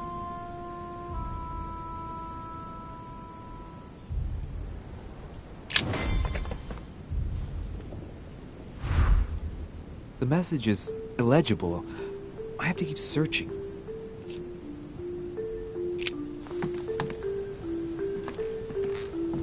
Look, markings on the floor. Just a bit worn out. I was hoping to find something leading to a secret passage.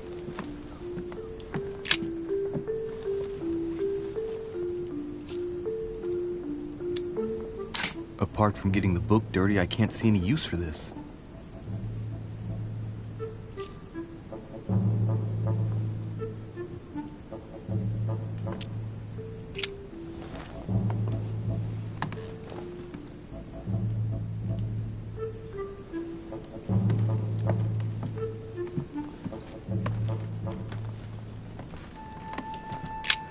Nothing here. I wouldn't mind a nice, strong coffee, though.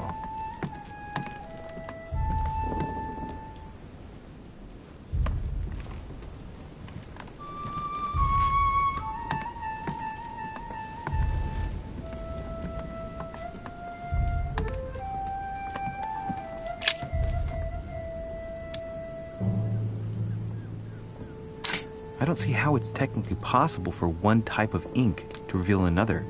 It doesn't make sense.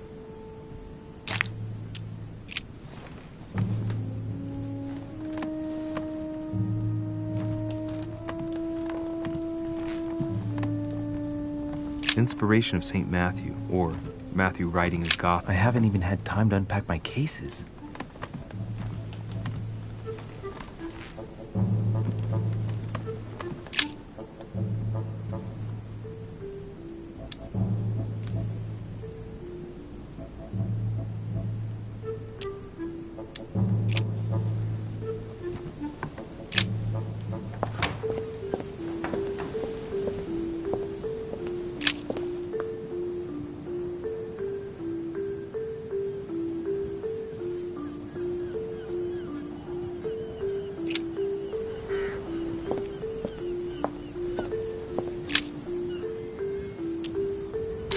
When I was a boy, I used to love making secret messages with lemon juice.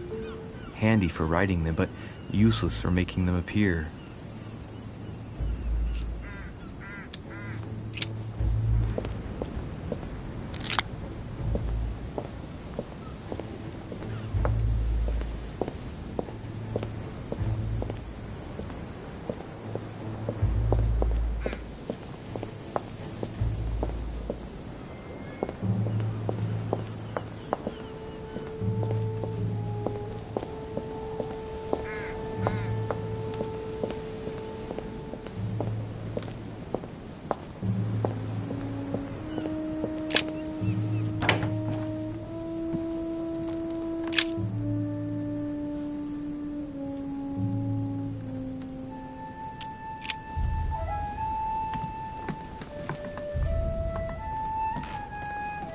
Inferno by Dante. Abandon hope, all ye who enter here. Lovely lectures Mortimer's giving to his guests. Very jolly.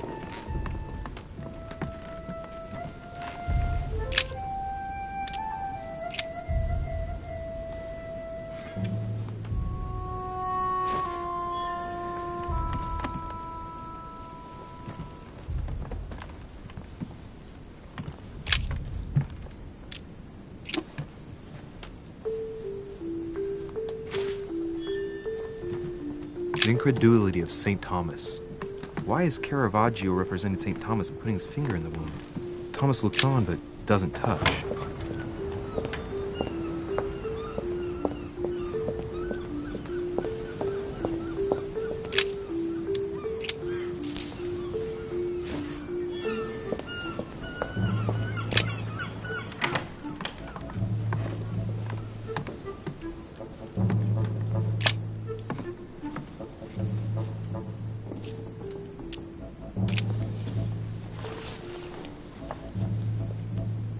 Well, I think I've searched everywhere. Maybe I should try it out on the book. Inferno by Dante. Abandon hope, all ye who enter here.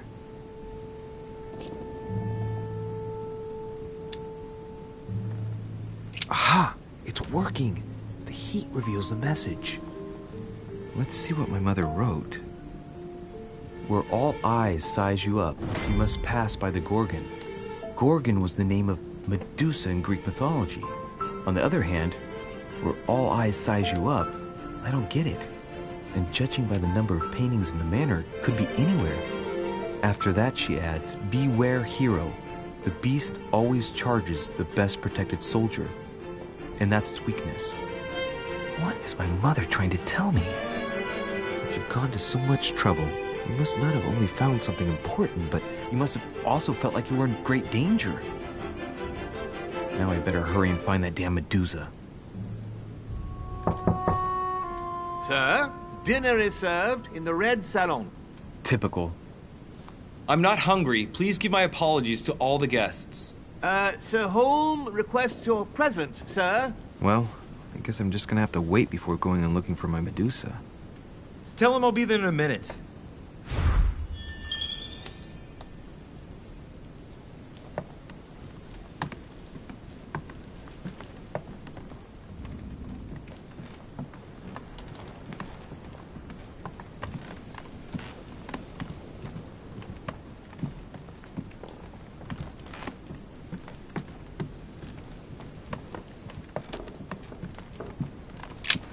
Nothing here.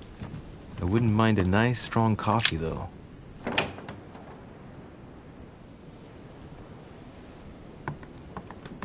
If I get a chance, I may have to take a little tour through the rooms of the other guests.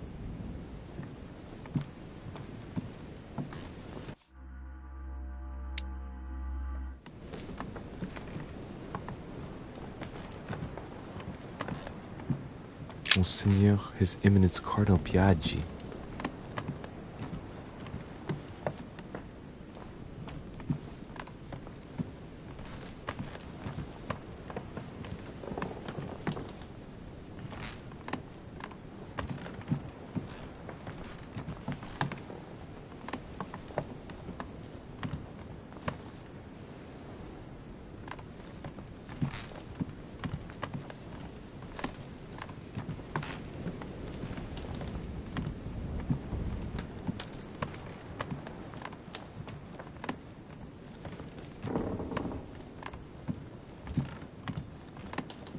President George Washington. Let no one disturb me. I'm busy. Too bad. I'll see him later.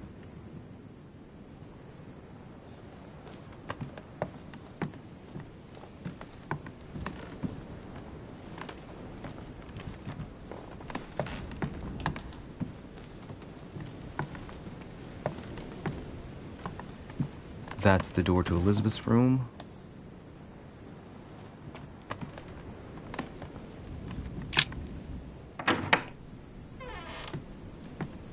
For God's sakes, what happened in here?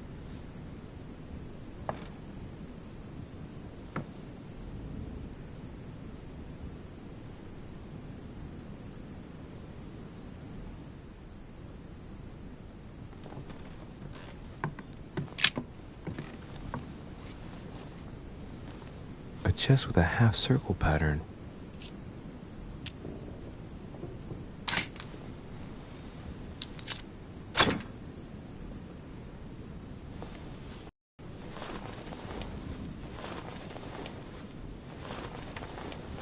An untutored hand copied these notes.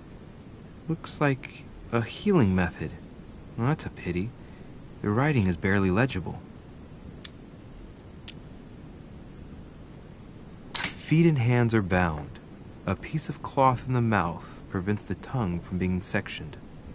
It looks like preparation for an exorcism. Is Elizabeth really possessed?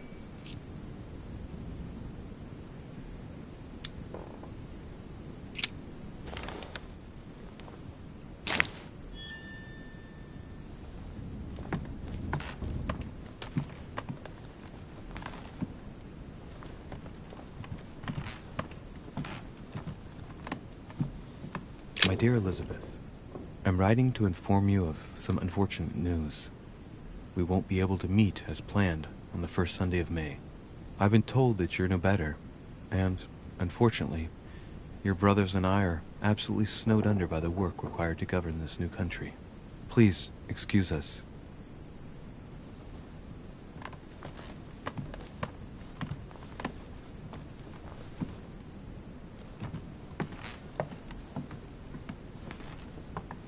Carmelite water. They say that if you drink this, it gives you a real boost.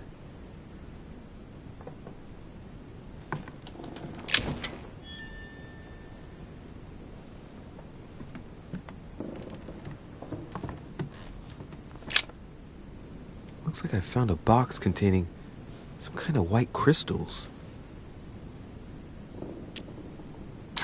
These are magnesium crystals, a fairly effective remedy for easing anxiety.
June 11th, 1791.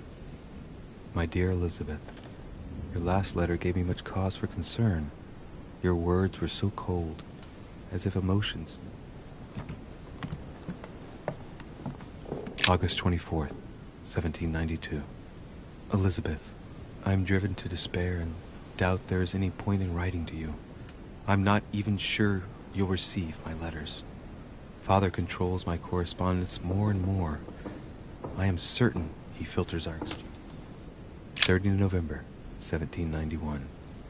My dear sister, the cancellation of our reunion hit me like a stab to the heart. Father told me it was for your well-being, but I can't help but...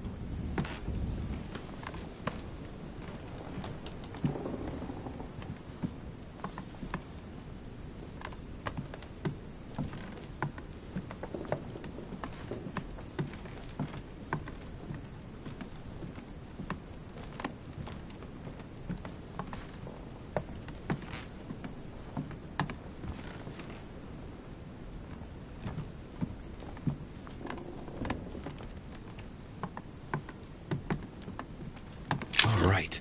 I've retrieved everything.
That must be the door to the room of the soldier I saw in my vision.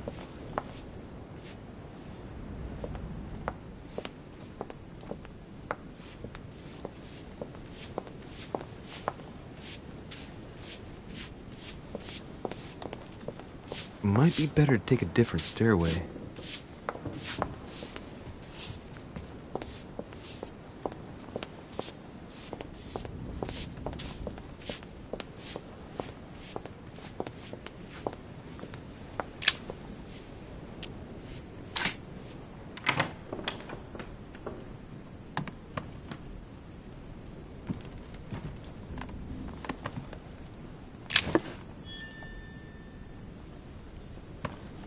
The Prince by Machiavelli. A perfect read for anyone with a surfeit of ambition. That might come in handy.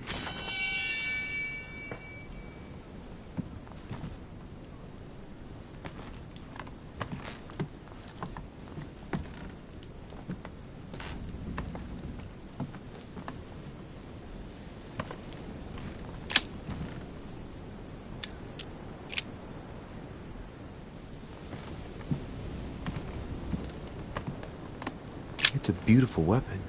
My dearest son, I'm writing to implore you to act quickly. The situation is rapidly worsening here. Paoli continues his...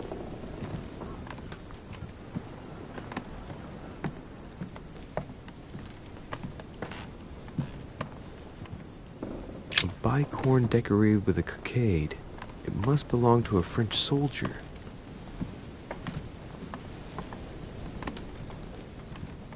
The Battle of Alexander at Issus, or How Alexander the Great Triumphed Over King Darius. Yet another one with delusions of grandeur.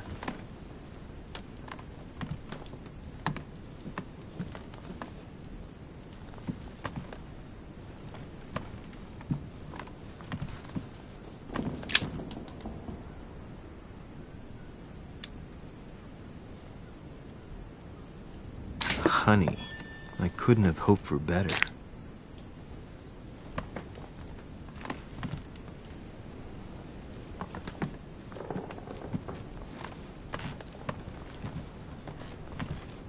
The Battle of Alexander at Issus, or How Alexander the Great Triumphed Over King Darius. Yet another one with delusions of grandeur.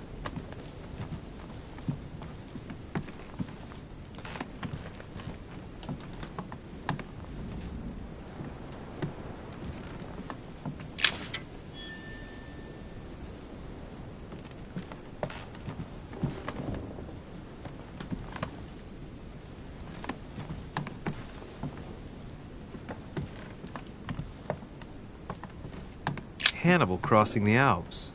Another military success. Why do I get nothing but visions of horror in my room, and he gets victory after victory?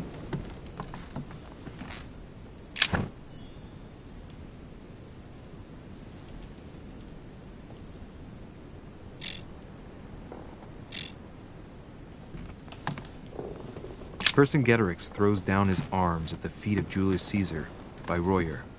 My dear Napoleon, as previously agreed, I would like to ask you to join us in January on my island to participate in the...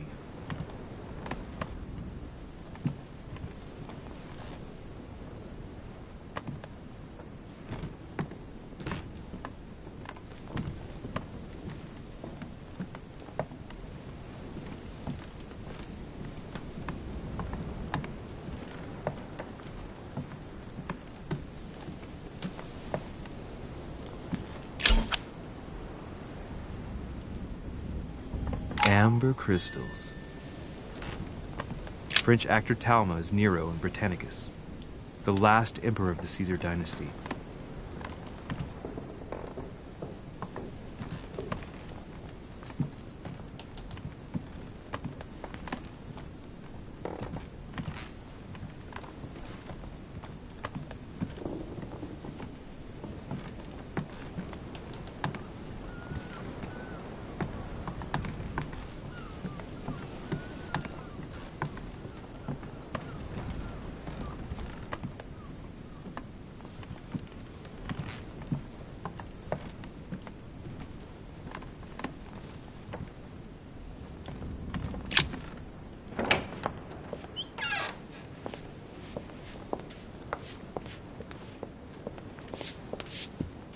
Might be better to take a different stairway.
Excuse me, Monsieur de Richet?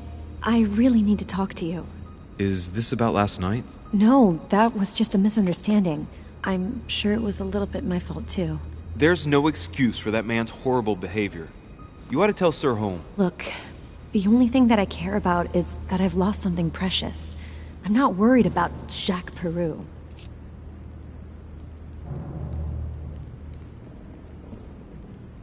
You didn't happen to lose this, did you? Where did you find it? In the small salon. It's the only reminder I have of my beloved sister. I thought that swine stole it from me. You're her son. Sarah de Richet's son. Yes, why? Last night, I found out that your mother was on the island. What are you doing here? Excuse me, but speaking frankly, why would you care? I know your mother very well. Really? Yes, I have been in your mother's care ever since I was born. She nursed you? Oh, I wouldn't say nursed. No, I remember her stare, cold as ice. Her sadistic hands pressing over my mouth to silence me while I screamed in pain. I remember her knees, too. She held me down with them while she cut and burned scars into me. Hold on a minute. What do you mean? You can ask her when you see her. Huh, she's getting more and more agitated. Look, I've got to go. Wait. I need to know more about you and my mother. Why did she put you through all of that? There must be some reason for what she did. What's the point of rubbing salt in the wounds?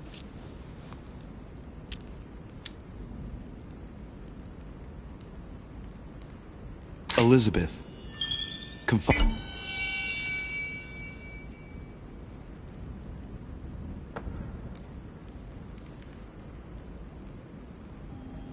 in me might ease your burden. Let me relieve you of some of your suffering. Relieve me? Do you even hear yourself? Do you really think that by confiding in my torturer's son, I will be healed as if by magic? That it will bring my smile back, or let me sleep at night? Look, you don't seem like a bad person, and I'm sorry you have to find out your mother's true colors like this. But I'm not going to pity you. Everybody has their cross to bear. I know your little game. You're no different from the rest of them. You couldn't give a damn about me. The only thing you're interested in is finding out about your mother.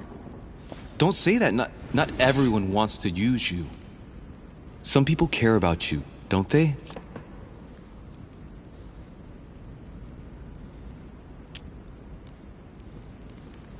Haven't you got a sister? Yes. I'm sure she loves you with all her heart. She's the only one who cares about me. I would have put an end to it all by now if it weren't for her. Since you insist, I'll tell you how I met your mother. Thanks for trusting me. You see, before I was born, my mother often suffered from hallucinations and fits of anger. Soon people could barely recognize her. She became a completely different person. So my father spent an enormous amount of money paying for the best doctors, but none of them were able to cure her. The last resort was to call a priest. So, is that what your father did? No. He went to an expert in the occult. Ah, my mother. Her reputation already extended beyond our borders. My mother's fits stopped at my birth, and Sarah de Richet concluded that the evil had passed into me. Not only did it encourage her to stay, but she took the opportunity to advise my father to separate me from the rest of my family. That's how I was declared stillborn. My fate was decided that very day. It would coincide with my mother's frequent trips to America. I had my first fit when I was 3. That's when your mother began her experiments to rid me of the evil inside. I understand how you feel, but I know my mother. I'm sure she had her reasons, even if it seems difficult to believe. Everything she put me through was all for nothing. My whole life was ruined for nothing. So what brings you here then? My father used to know Sir Holm. He offered to introduce me to the world's leading authority in the occult. Lord Mortimer. He was my last hope. Until I found out he had also invited your mother. It's got to be a coincidence. I don't believe for a second she's come here for you. You can't change my mind about this, Louis. My days are numbered, and I know it.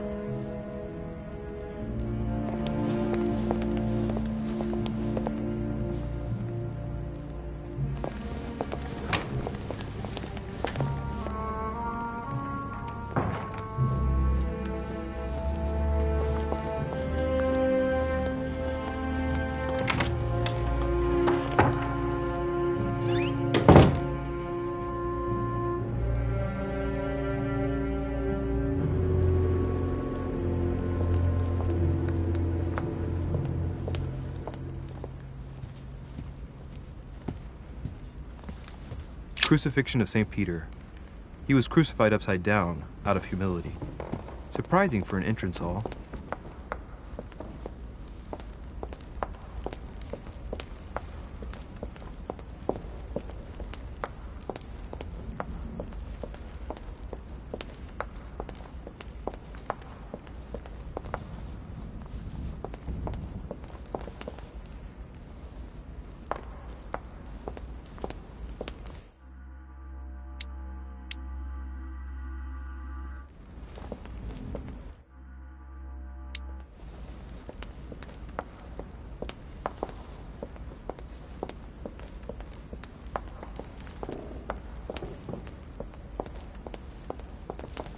What can I do for you, sir?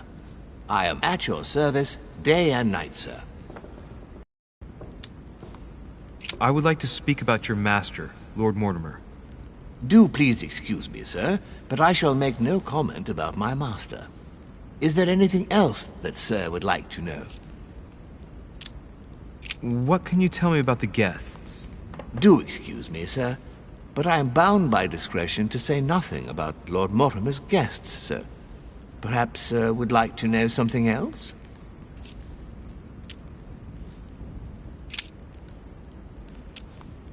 Yes. Can you briefly describe the ground floor, please?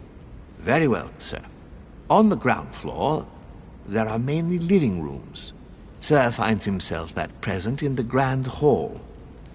From the Grand Hall, Sir can access, on one side, the small salon, where the guests like to relax with a good book. From there, Sir can access the conference room, which is closed at present for preparations. That is where Lord Mortimer likes to gather all of his guests for talks. From the other side of the Grand Hall, Sir may access the dining room. That is where Sir's meals will be served. From the dining room, Sir may benefit from an exceptional view overlooking the island. It is also the best way to access the portrait gallery. where a large part of Lord Mortimer's works are exhibited. And in the gallery, Sir will also find access to the garden. But Sir may be reassured the building is accessible on both sides, so that it surrounds the garden in question. So, Sir should not find cause to worry. No one has ever gotten lost. Except for my mother. Has Sir another question? What's on the first floor? The first floor is reserved for guests, sir. That is where Sir will find his private rooms. The main corridor leads around the building. 3 stairways will enable Sir to return to the ground floor. It is also from there that Sir will be able to reach the second floor. Thank you very much. Anything else, sir? Yes. What can I find on the second floor? That floor is strictly reserved for Lord Mortimer, sir. In the west wing on the second floor are his private chambers. In the east wing are the rooms reserved for Lord Mortimer's personal guests. At the moment, these rooms are reserved for Sir Holmes, sir. But only authorized guests may access that area. Does Sir have any more questions? What is outside on the island exactly? Lord Mortimer has made a point of keeping the main part of the island in its natural state, sir. For security reasons, only the wharves and the gardens are accessible to guests. If Sir would like to walk along the wharves, he has only to follow the pathway used upon his arrival. If he would like to walk in the interior gardens of the manor, I would advise Sir to pass through the portrait gallery. May I help Sir in any other way? As I was unable to bring my personal effects with me, I was wondering if you could find me a few items. Of course, sir. What would you require?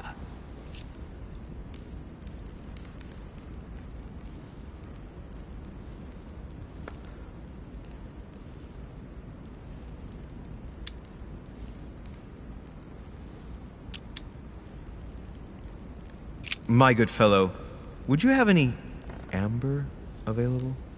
I would, but unfortunately I don't think I am authorized to give it out, sir. I believe it is a precious stone.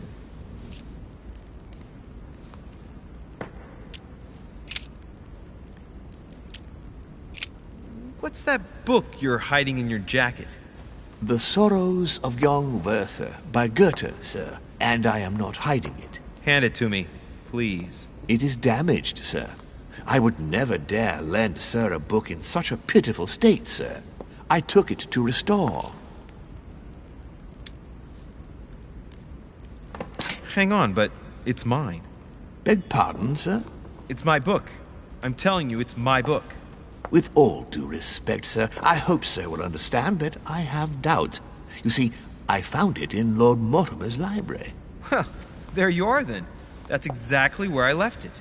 I am quite put out, sir. I don't know what to say. In that case, I suggest you say nothing and hand it over. But Now! But, sir, Very well, sir. Here you are. May Sir take good care of it. It is damaged. And you've damaged it as well? Well, bravo. Bravo. No, I didn't do anything. It wasn't me, sir. Say pardon. Pardon me, sir. Very good. There were some other things I wanted to go over with you.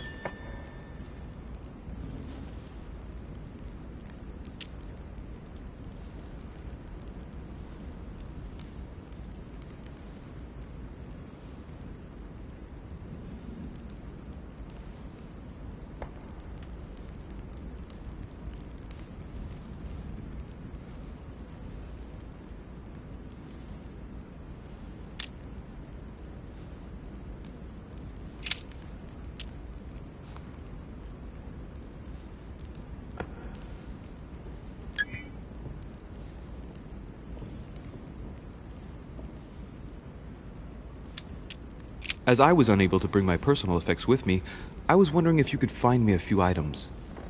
Of course, sir. What would you require? You wouldn't have a little golden elixir I could use, would you? Oh, unfortunately, sir, I have orders not to give any of that medicine to any of Lord Mortimer's guests. Some guests are here to follow a very strict treatment. Mixing or combining certain substances would be dangerous for sir.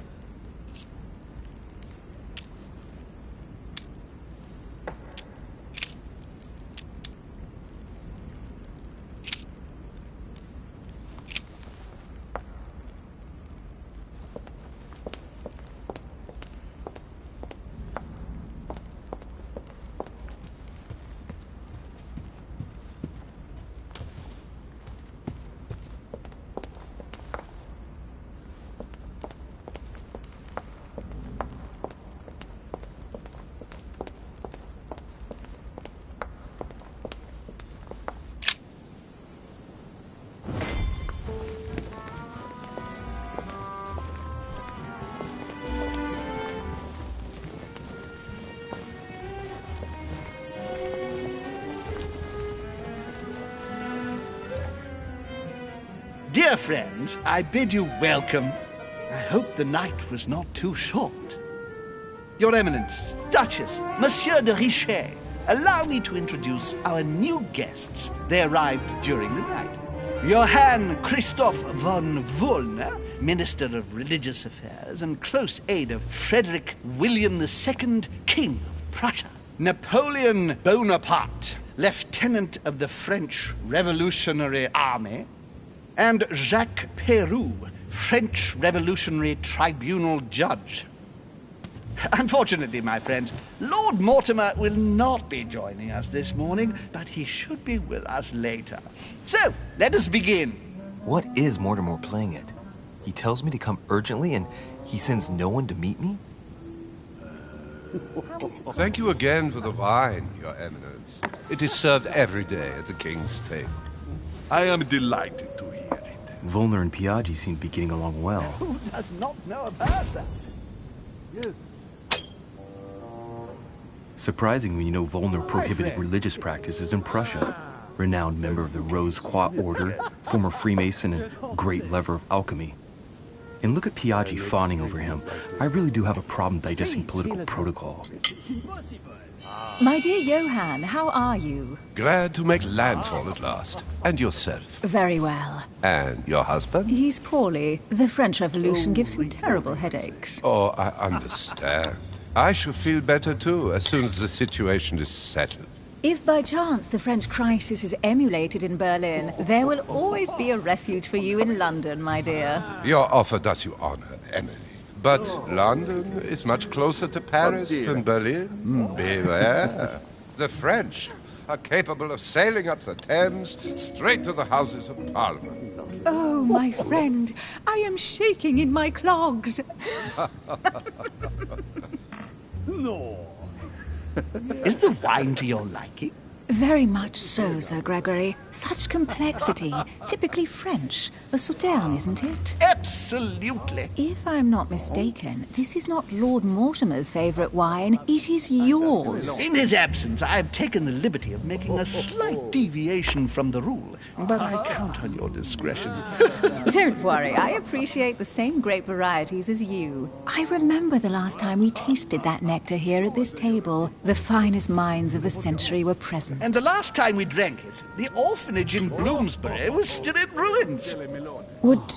Would you repeat that? Oh, well, I put some small effort into the works. The orphanage reopened just before Christmas. The bedrooms, washrooms, and the classrooms had all been refurbished. I don't know what to say. You have given the girls a wonderful Christmas gift. Thank you. I made a promise. Now it is done.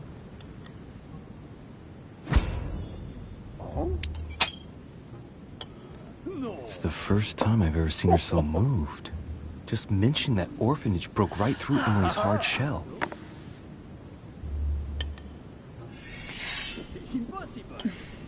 Is everything all right? Yes, thank you. I had a moment of absence, but here I am again.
My lord, I only know the prestige of your name. Might I have the honor of getting to know you a little better? You are Monsieur... Louis Moras de Richet. De Richet. De Richet. A name with a nobiliary particle. Are you descended from a noble line? I am just a simple French citizen. Really? Oh, you seem nothing like a commoner. Especially compared to that wretch over there sharing our meal. My friend. That's right. Have you any information on this Napoleon? Yes, I heard the news. What a story.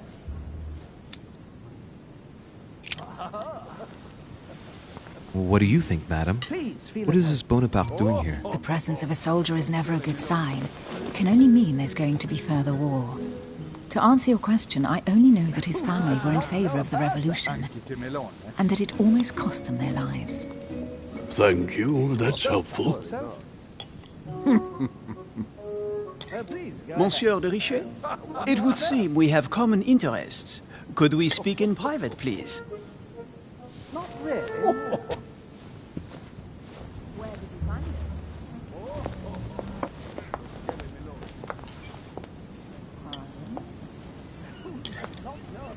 Lord Mortimer and the Golden Order, through your mother, have concluded a financial agreement. Stay composed, Louis. I'm listening. An agreement for cannons. Lord Mortimer assured me that you are to take over the project on behalf of your mother. You must know that I am deeply sorry about their disappearance, but I must validate the deal urgently if I want to be able to organize things properly. I haven't seen Lord Mortimer yet. I'm afraid I'll be unable to answer your questions. He assured me that you could replace your mother during her absence. I appreciate his confidence, but still, this is a bit hasty. But please continue. Of course, but I need to know if I can...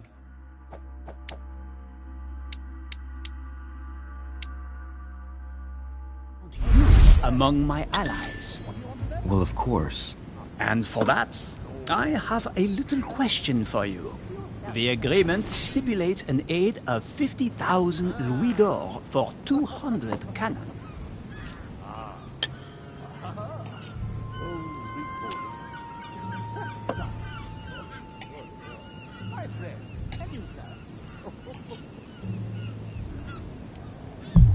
Surely such an amount will buy twice as many cannons. Don't try to pull a fast one on me. We're both young, but we are not naive. Please don't be offended. I just wanted to make sure you knew what you were talking about. And I am reassured. I have one last question I would like to pose to you. We don't know each other yet, you and I. And I need to make sure that we both share the same vision for the future of France. Given the hard times that have befallen our beautiful country, what do you think it would take to restore its luster?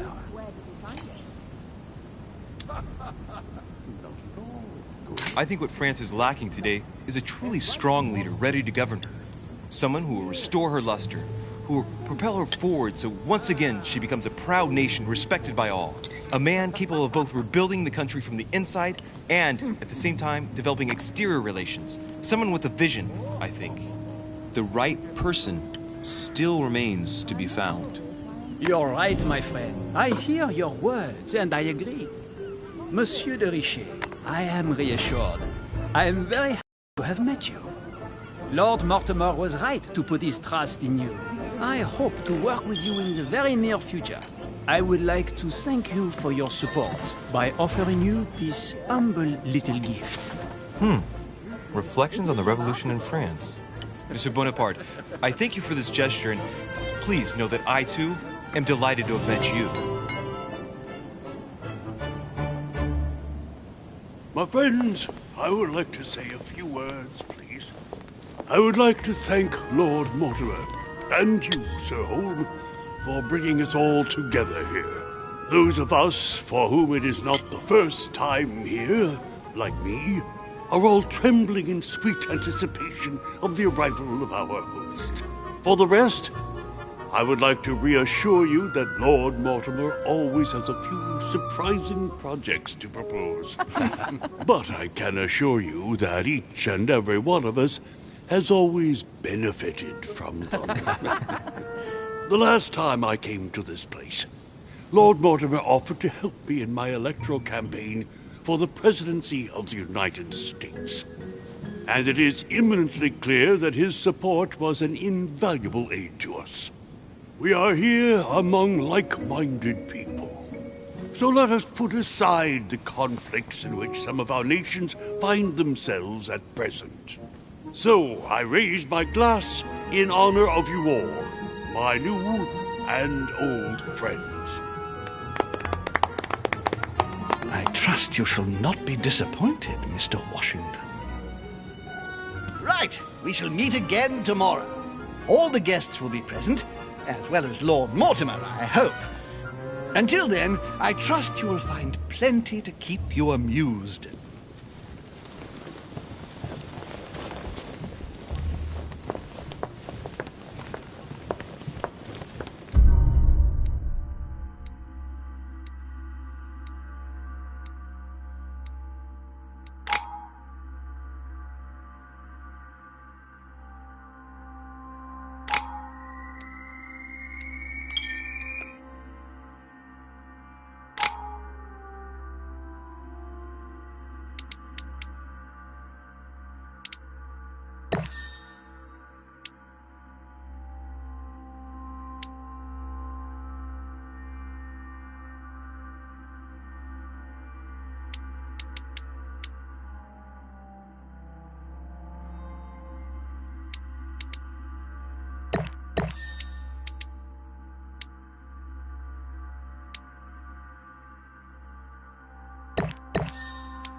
Alright, let's recap.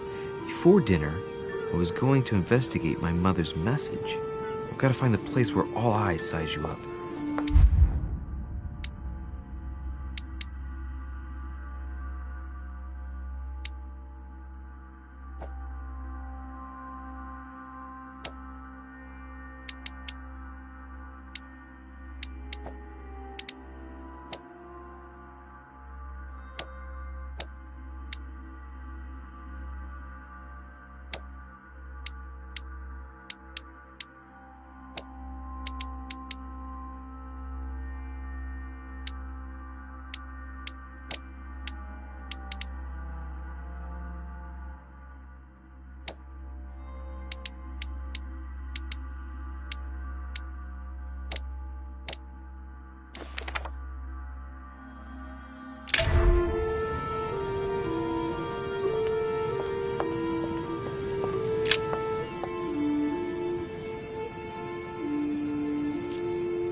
The lock is surrounded by a triple circle.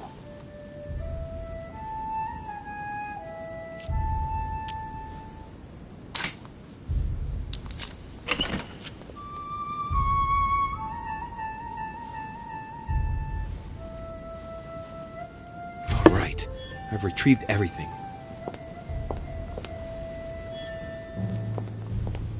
Circe.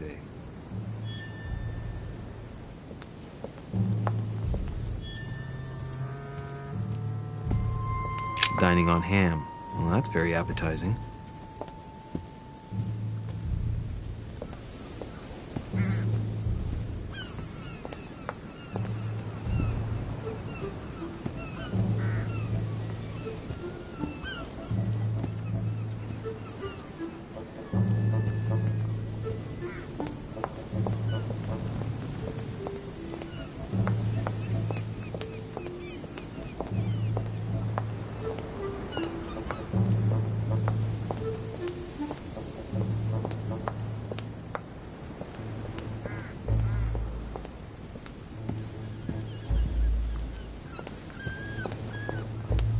Painting has caused some debate.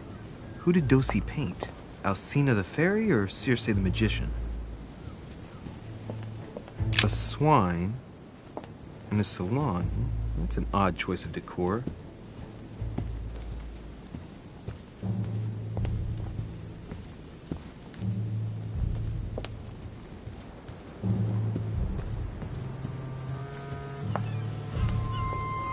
Well, Your Eminence, do you still have any room left? Ah, my son, the sin of gluttony is the most difficult of all in my eyes. Nevertheless, what a charming moment we have had together. I'm delighted I was able to talk to Mr. von Wollner. We hadn't spoken to each other for an eternity. Yes. I noticed that Your Eminence knew a fair number of people at the table. The benefit of age, my son. This isn't my first invitation to Lord Mortimer's. You will see, it's the perfect place to make new friends. Indeed, I noticed that you and Mr. Bonaparte had already begun. Ah, I adapt quickly to local customs. It's what I was taught.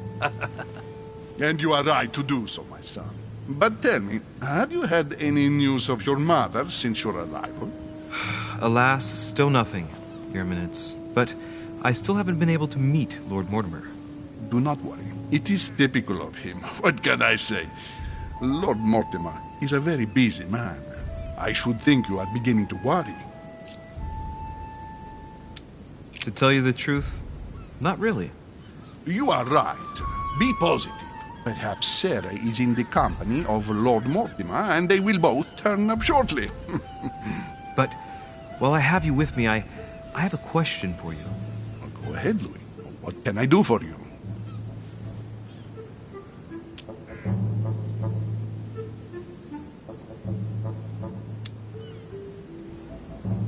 As I haven't visited all the manor yet, I wondered if you hadn't seen a Medusa by any chance. I beg your pardon? Yes, La Gorgogne, the Medusa from Greek mythology. Would you have seen one? In any shape or form? Not at all, my son. I'm not sure what you're getting at, but unfortunately, I'm not going to be of any use to you. Thank you anyway, Your Eminence. I won't take up any more of your time. On that last word, then I shall leave you to fight your demons. See you later, Your Eminence. See you later, my son.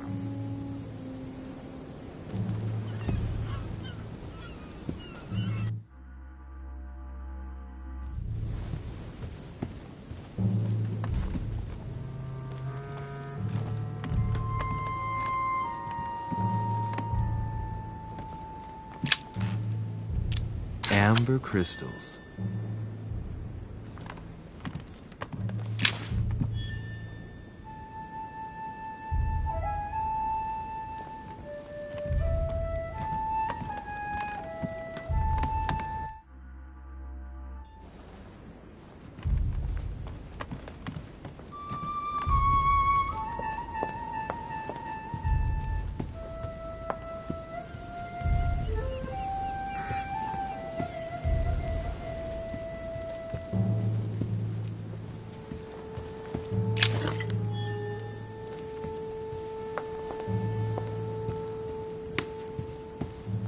Discourse on the Method by Descartes. This book changed the way I looked at the world.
Atrus, the Miller brothers. Mother expressly forbade me from reading it.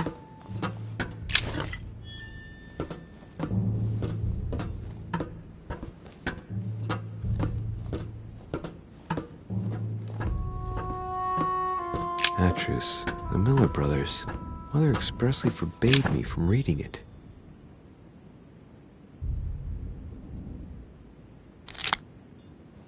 Honey, I couldn't have hoped for better.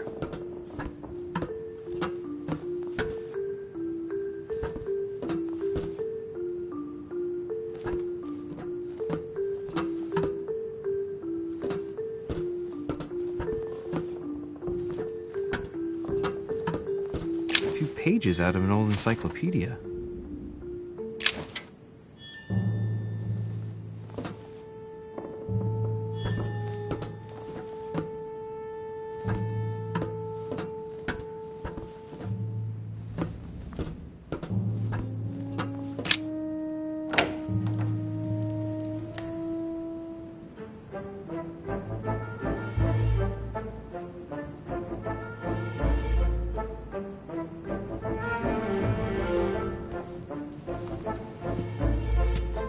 Where all eyes size you up.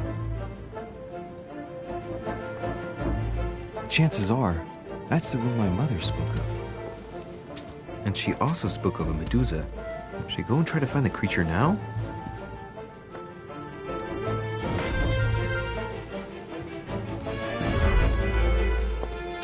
Liberty or Death by Regnault. Well, I'll take liberty, please. But I do understand his choice, even though it seems radical. Allegory regarding the decoration of the rights of men. That's the least you could say. Ah, a painting by Ingres. Molière dining with Louis XIV. The king's posture is surprising. It's almost as if he's addressing someone in the assembly.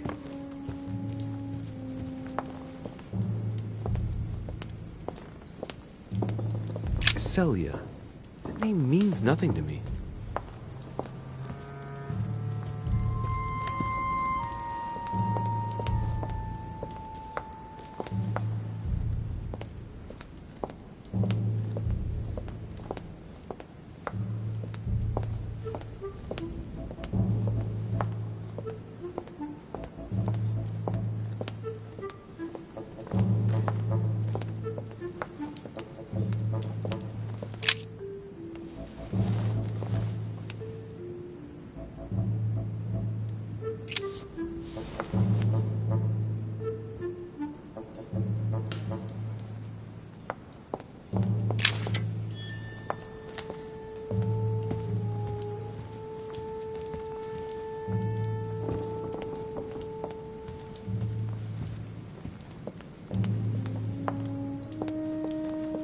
Celia. That name means nothing to me.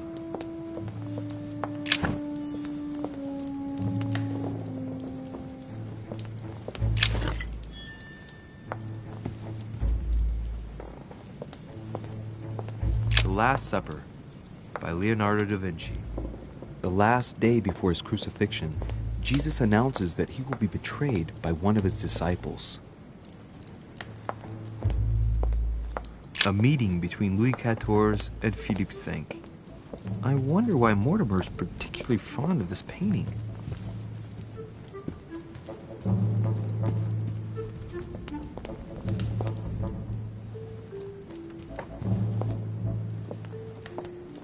The Fall of Phaeton, another painting by Rubens. Poor Phaeton, struck by lightning for borrowing his father's chariot and losing control of it. Moral: amber crystals. Ah, François Ier, receiving the Song of Roland. Roland feeleth his death is near, his brain is oozing by either ear. With his brain oozing, it's already remarkable that he can feel anything. Christ Crucified by Velázquez. Look, someone's left a note there. Reserved for the Duke of Alcudia.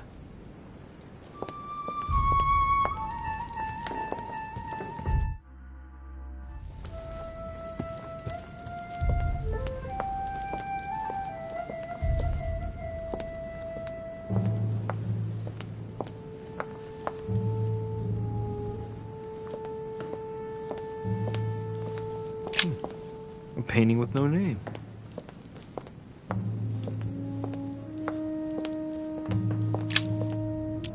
Devil's Thorn.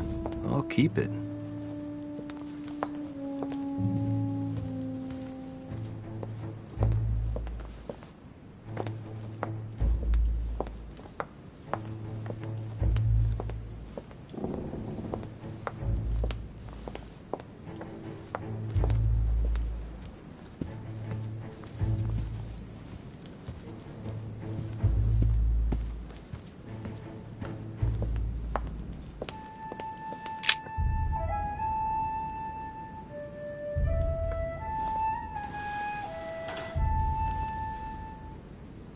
I've got to find out what Mother was trying to do with her. The Medusa. A hero armed with a sword? A hero with a lantern. And the last one holding a shield. I'll stake my life on it. All the statues form a single scene together. The poor devils are about to face the beast. Let's give them a helping hand.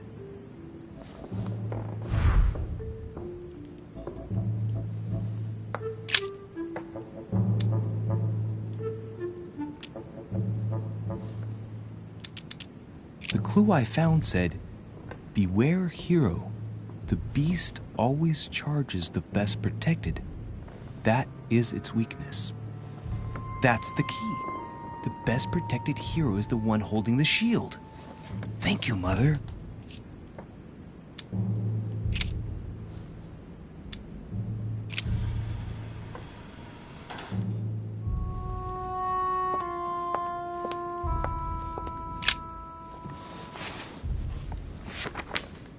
The Origin of Myths, a reinterpretation of legendary creatures. Just what I need. The text is in French on the left-hand page and in Latin on the right-hand. Let's find the chapter on the Medusa. Hang on. This version is significantly different from the regular one. It recounts how men have always belittled women in society. Harpies, mermaids, the chimera, the hydra, the gorgons. Ah, the section on the Medusa. While some of the heroes divert attention from the gorgon, the hero with the sword brandishes his weapon at the Medusa.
If I respect the legend, I have to place the hero holding the shield in front of the Medusa. Except for here, it doesn't work. There must be something else.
painting with no name.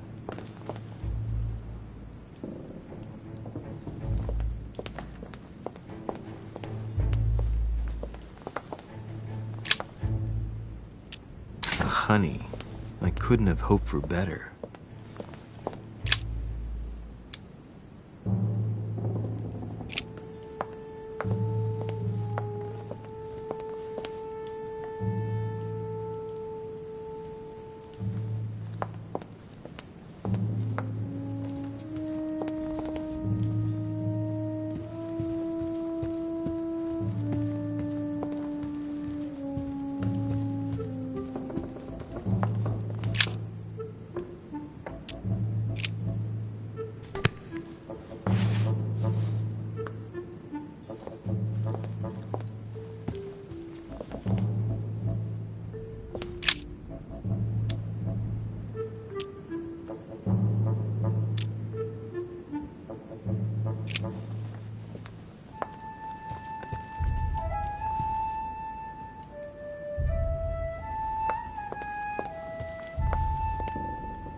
It looks right, but nothing's happening.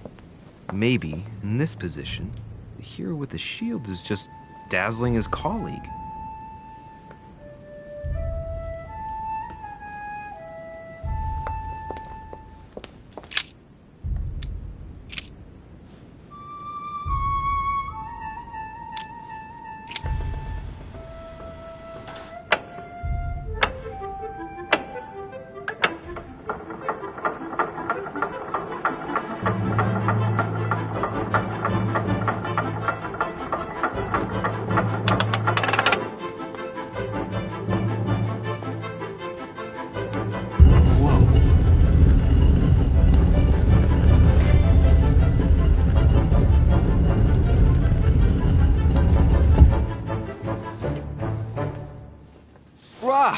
For Pete's sake, Emily! You scared the pants off me. Don't ever do that again. Well, keep your nose out of my business, then. I don't know what you're talking about. Stop fooling around and tell me what you're doing here.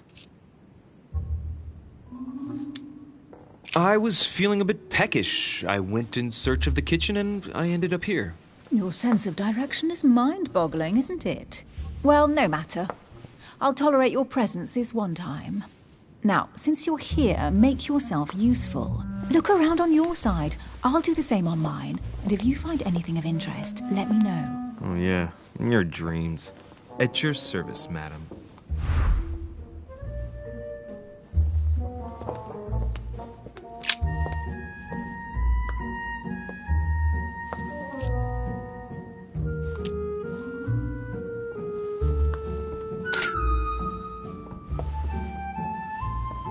The heavenly symbols refer to Pandora's box. Emily, I'm pretty sure I've got Pandora's box. Of course you have. You see an earthen pot and you immediately assume it can only be Pandora's box. Logical.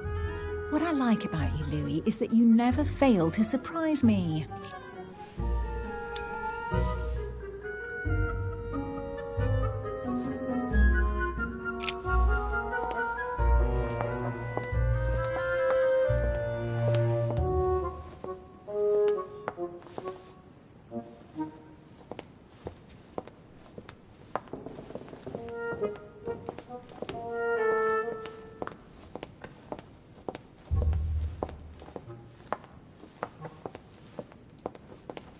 Hey, Mortimer is the author of this work. It talks about his passion for art.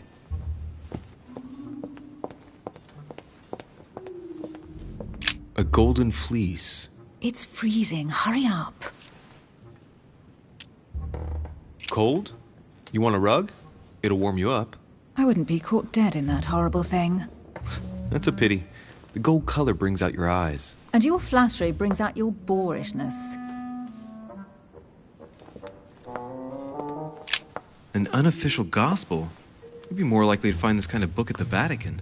Nothing special. The library at Buckingham has 3.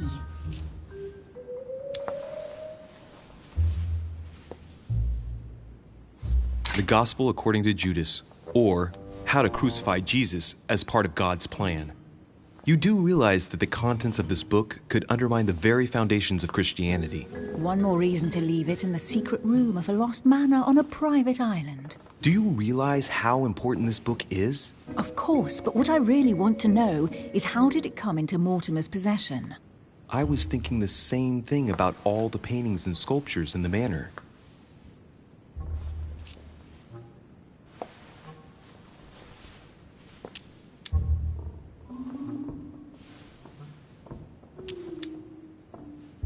I bet you've read them cover to cover. Naturally. Really? I'm curious. Tell me, what part stood out the most to you?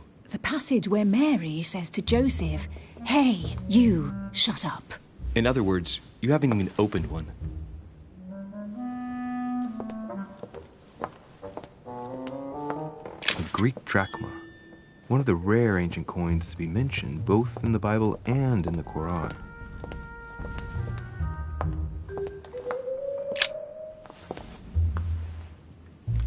Guess what I found? The Holy Grail. Older than that. A piece of Noah's Ark. Not that old. This could go on for hours. Just tell me. Caesar's laurel wreath.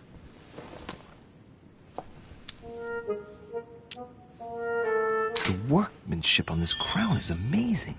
The finesse of the gold laurel leaves is beautiful. A crown worthy of an emperor. I'd stake my life that it's the genuine article. I can just see Mortimer dressed in a toga, wearing a laurel wreath, strutting around his manor all day long. You have a curious idea of Mortimer. Why?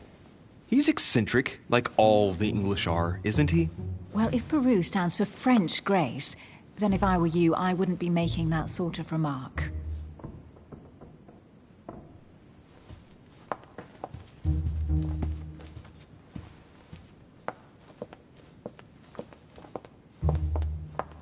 Well, looks like a pamphlet on different political regimes, written by Mortimer himself. Here's something interesting. A manor in Maine, hundreds of acres of land in Catalonia, properties in Shanghai. Incredible. Some of these deeds are over 600 years old, and all signed by the hand of Mortimer. I wonder if that's what inspired my mother's attention. How come all these documents have Mortimer's signature on them? Do you think all these properties really belong to him?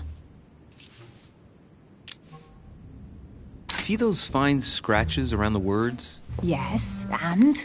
The ink barely spreads on the paper. It spreads exactly the same way on the signature. The deed was written using the same ink. If it is a fake, then it's a professional job.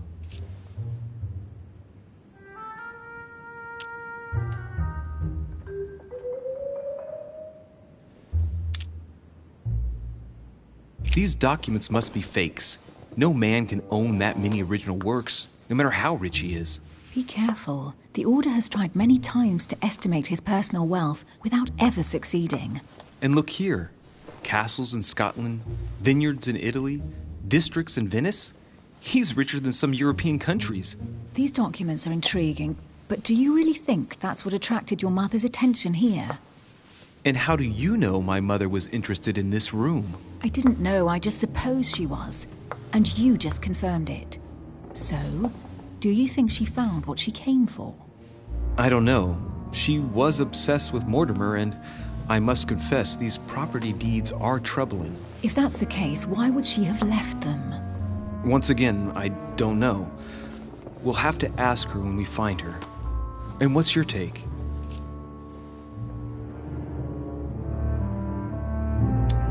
How did Lord Mortimer get all this? It's just crazy. Secret connections, money, or a well-kept family treasure passed on from generation to generation. Who knows? That would mean some of Mortimer's ancestors lived before Jesus was born. I wonder why my mother didn't make it clear what she was interested in here. She didn't have time to write it down, or maybe she wasn't sure of what she was looking for. Or she wanted to protect her discoveries. It's disturbing. You'll just have to search the rest of the room. Maybe you'll find something.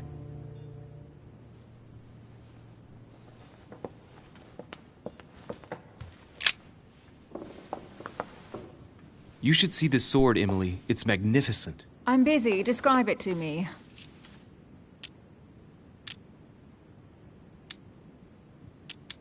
I think this is Excalibur, King Arthur's sword. I've always dreamt of drawing it from the stone. How sweet, you're still clinging to your boyhood dreams. When you finished playing, maybe you can help me search the place?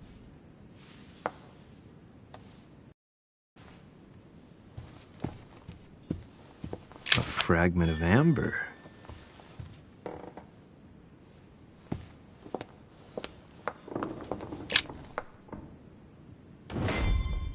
What is that you found? A cameo pendant.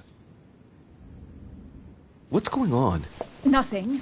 For crying out loud, Emily, you lunged for that jewel like your life depended on it. Tell me what this is about. No. We just met, Louis. I like you, but I can't just suddenly open myself up like a book to you. Listen, Emily. It seems pretty obvious to me that you haven't come here for the sole purpose of sampling Mortimer's cellar.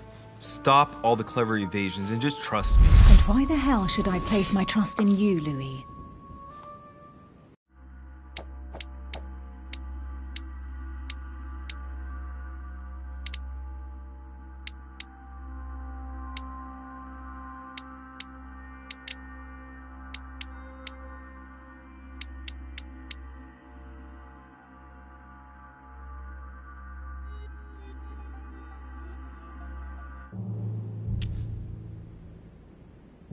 When are you going to understand that I just want to help you? What do you expect?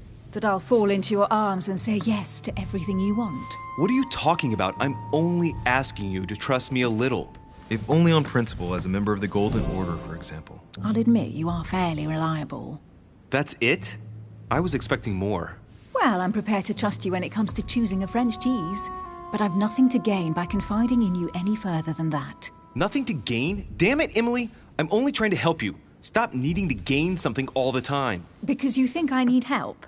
Just like everyone. You have your strengths and your weaknesses. And there's no use pretending otherwise. Ha! And I bet you found out where I'm weak, haven't you?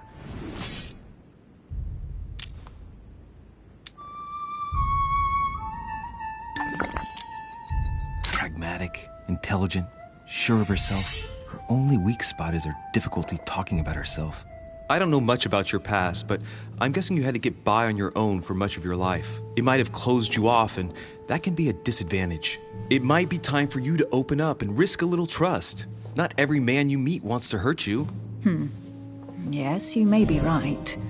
I might have some weaknesses, but I don't need your help to overcome them. And I'm simply not contemplating collaborating with anyone at this time. Do you understand?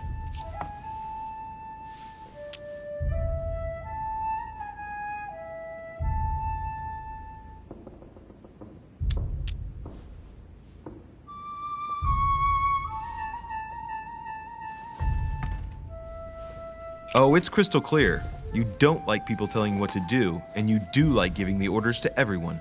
If I were the matron you speak of, I would have found an underling to search this place, and I would be sound asleep in my bed. I already have a work partner. I know my weaknesses. I don't doubt that your abilities will be of use to me, but I already have all that, thanks to my teammate. Is there any chance you might tell me who he is? No, I've already said too much. Consider yourself lucky I've even given you this much. It's extremely rare, believe me. Come on, don't stop now that you've come this far. You know that eventually I'll end up making you talk. Well, since no one can resist you, let's see if you can guess who my partner is. You're a gambler. So, your partner is...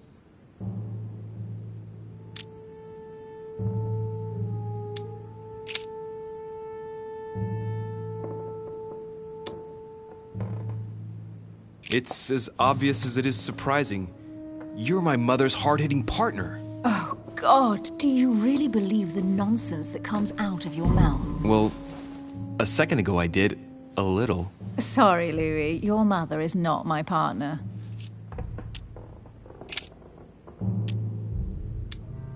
Your partner must be your mother. I would need to know who she is first. Forgive me, I didn't know. I'm an orphan. I thought you'd figured that out. No, I didn't know.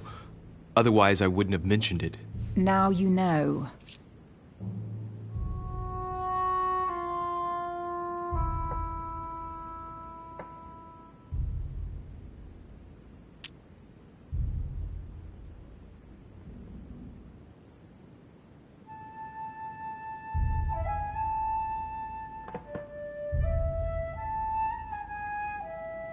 Your sister. She's your partner. She's the one you're looking for. Well, I am impressed. How the devil did you guess I had a sister? Virtually no one even knows.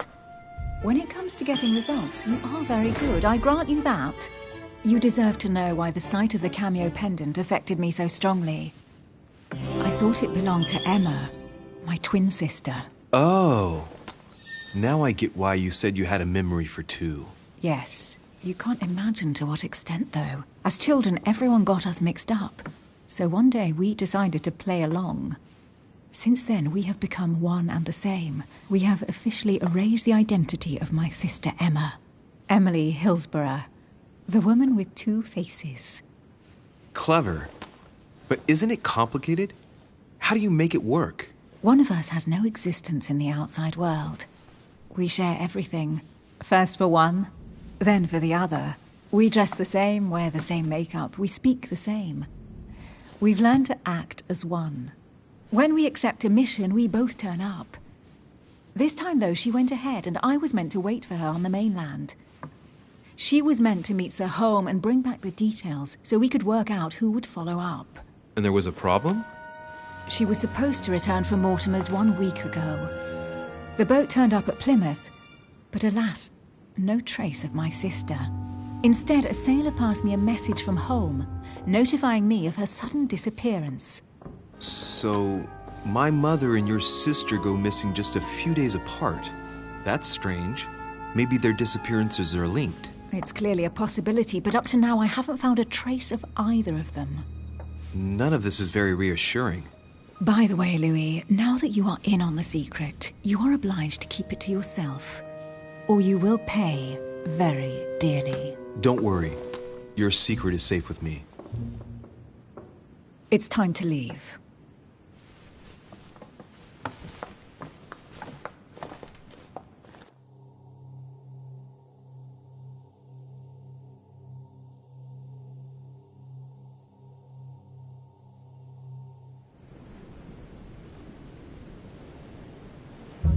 So, what do you think of our first adventure? I must admit, it has been fun by your side. Same here.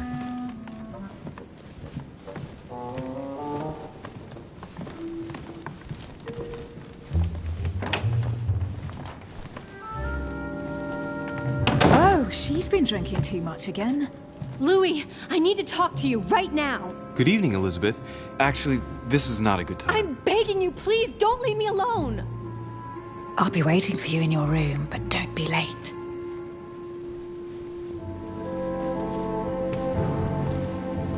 I was sure there was a certain je ne sais quoi between us. Louis, we need to talk now. Otherwise, it'll be too late. Looks like Elizabeth really needs me, but if I start talking to her, for sure Emily won't wait for me. What should I do?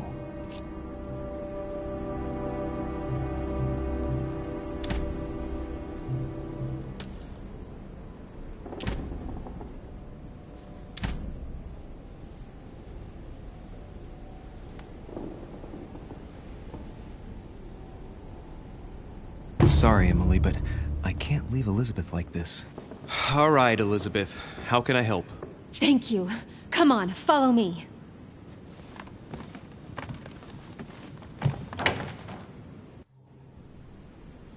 I really need to talk to you, Louis, right now. Does Lord Mortimer know the mess you've made of your room? Listen to me, damn it! My days are numbered. Elizabeth, I don't know if it's about my mother again, but I'm telling you, you've nothing to be afraid of. She didn't come here for you.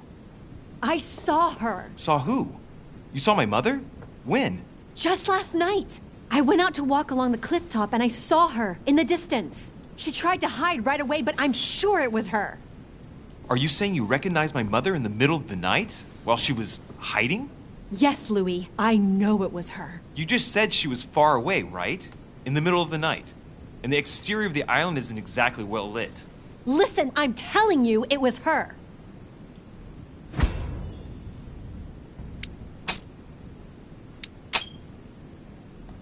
She doesn't hesitate on her answers. She's not trembling.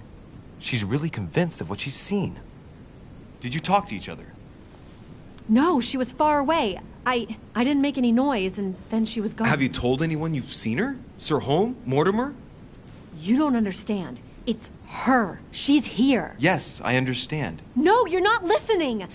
The moment I saw her, I was overcome by spasms. She's here. I'm telling you, it was her. Yes, I need something to calm me down.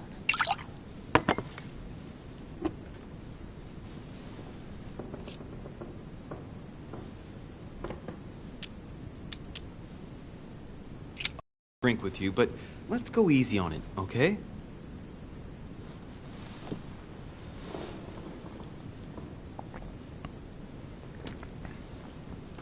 I don't know where she gets her rot gut from, but frankly, it's disgusting. You know, Louis, when I came here, it was in the hope of getting help. I've only just now realized that I've been drawn here into a trap. Whoa. The alcohol's gone to my head.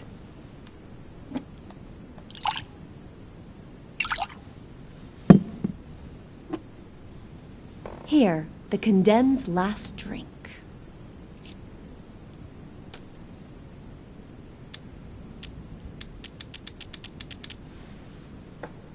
Man, I need to take it easy with the booze. At this rate, I won't last the night. Let's go easy on the drinking, okay? Alcohol won't solve our problems. Ugh, the second one isn't any easier. So, do you want to know why she did all those things to me, or not? Even if it changes the image you have of her forever? What was she trying to cure you of, then? Of the one illness she never managed to treat me for.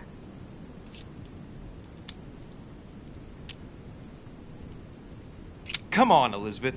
We have to finish what we started.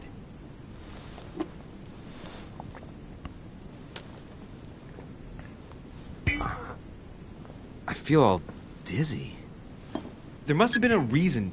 Just tell me. Tell me what my mother treated you for. She wanted to silence them! What? What are you talking about? Silence what? The voices. The voices in my head. They speak to me, Louis. They've always told me what to do. They say nasty things to me.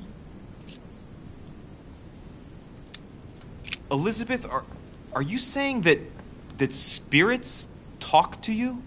You're right. Sometimes there are several voices. How did you know? No, listen, I don't know anything. I'm just repeating what you said. They want me. Want me just for themselves. They talk to me all the time. Yet your mother did everything to make them go away. Ever since I was little. And look at the result. It's impossible, Mother. You spent your life trying to prove that the supernatural doesn't exist. Why punish this poor girl? Oh, shit. What has she done to you? Uh-oh, Louis. Are you starting to believe me? No, but Too bad it's all been for nothing. They're still there, you know. What do you mean? They're still talking to you? All the time. Despite everything Sarah put me through, I still hear them. And here I am on a lost island, knowing that no one knows me. And I find myself here at the exact same time as her. You see? You understand? You sense it too. I'm going to die here. I beg you, tell me you believe me. I'm here, Elizabeth. I'm right here with you. And I do believe you. Thank you, Louis. You know, despite what people might think, I'm not crazy.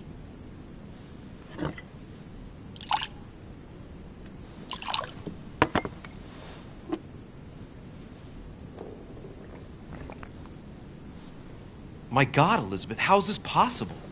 Welcome to my world, Lil Louis. Welcome to my life.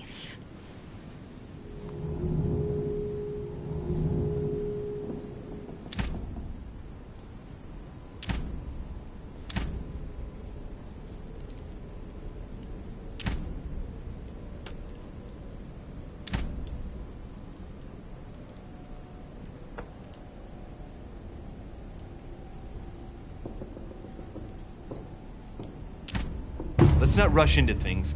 You have nothing to fear here. I'm with you. And anyway, my mother's gone missing. You're not in any danger. That's not what the voices say. Listen to me.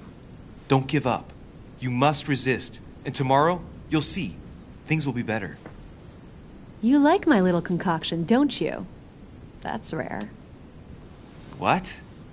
It no longer has any effect on me. But my guests generally don't appreciate me mixing alcohol with laudanum. What? You put laudanum in my drink? In both. Don't worry, my little Louis. We'll sink down to the bottom together. Oh man, I feel like puking. I really feel like shit. I gotta get back. Don't worry, Louis. I'm here now. I'll take good care of you. What is this bitch gonna do to me? Don't touch me! Just leave. If I get up, I'll fall.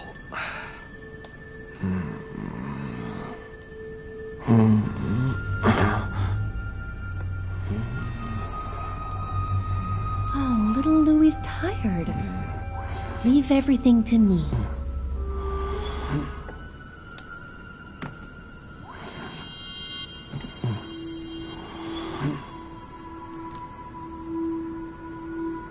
Just let go.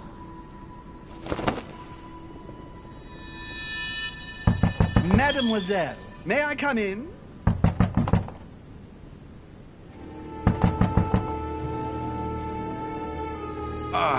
My head.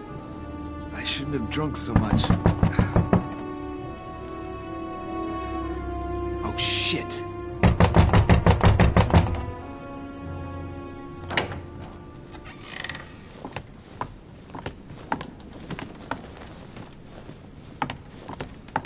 Elizabeth!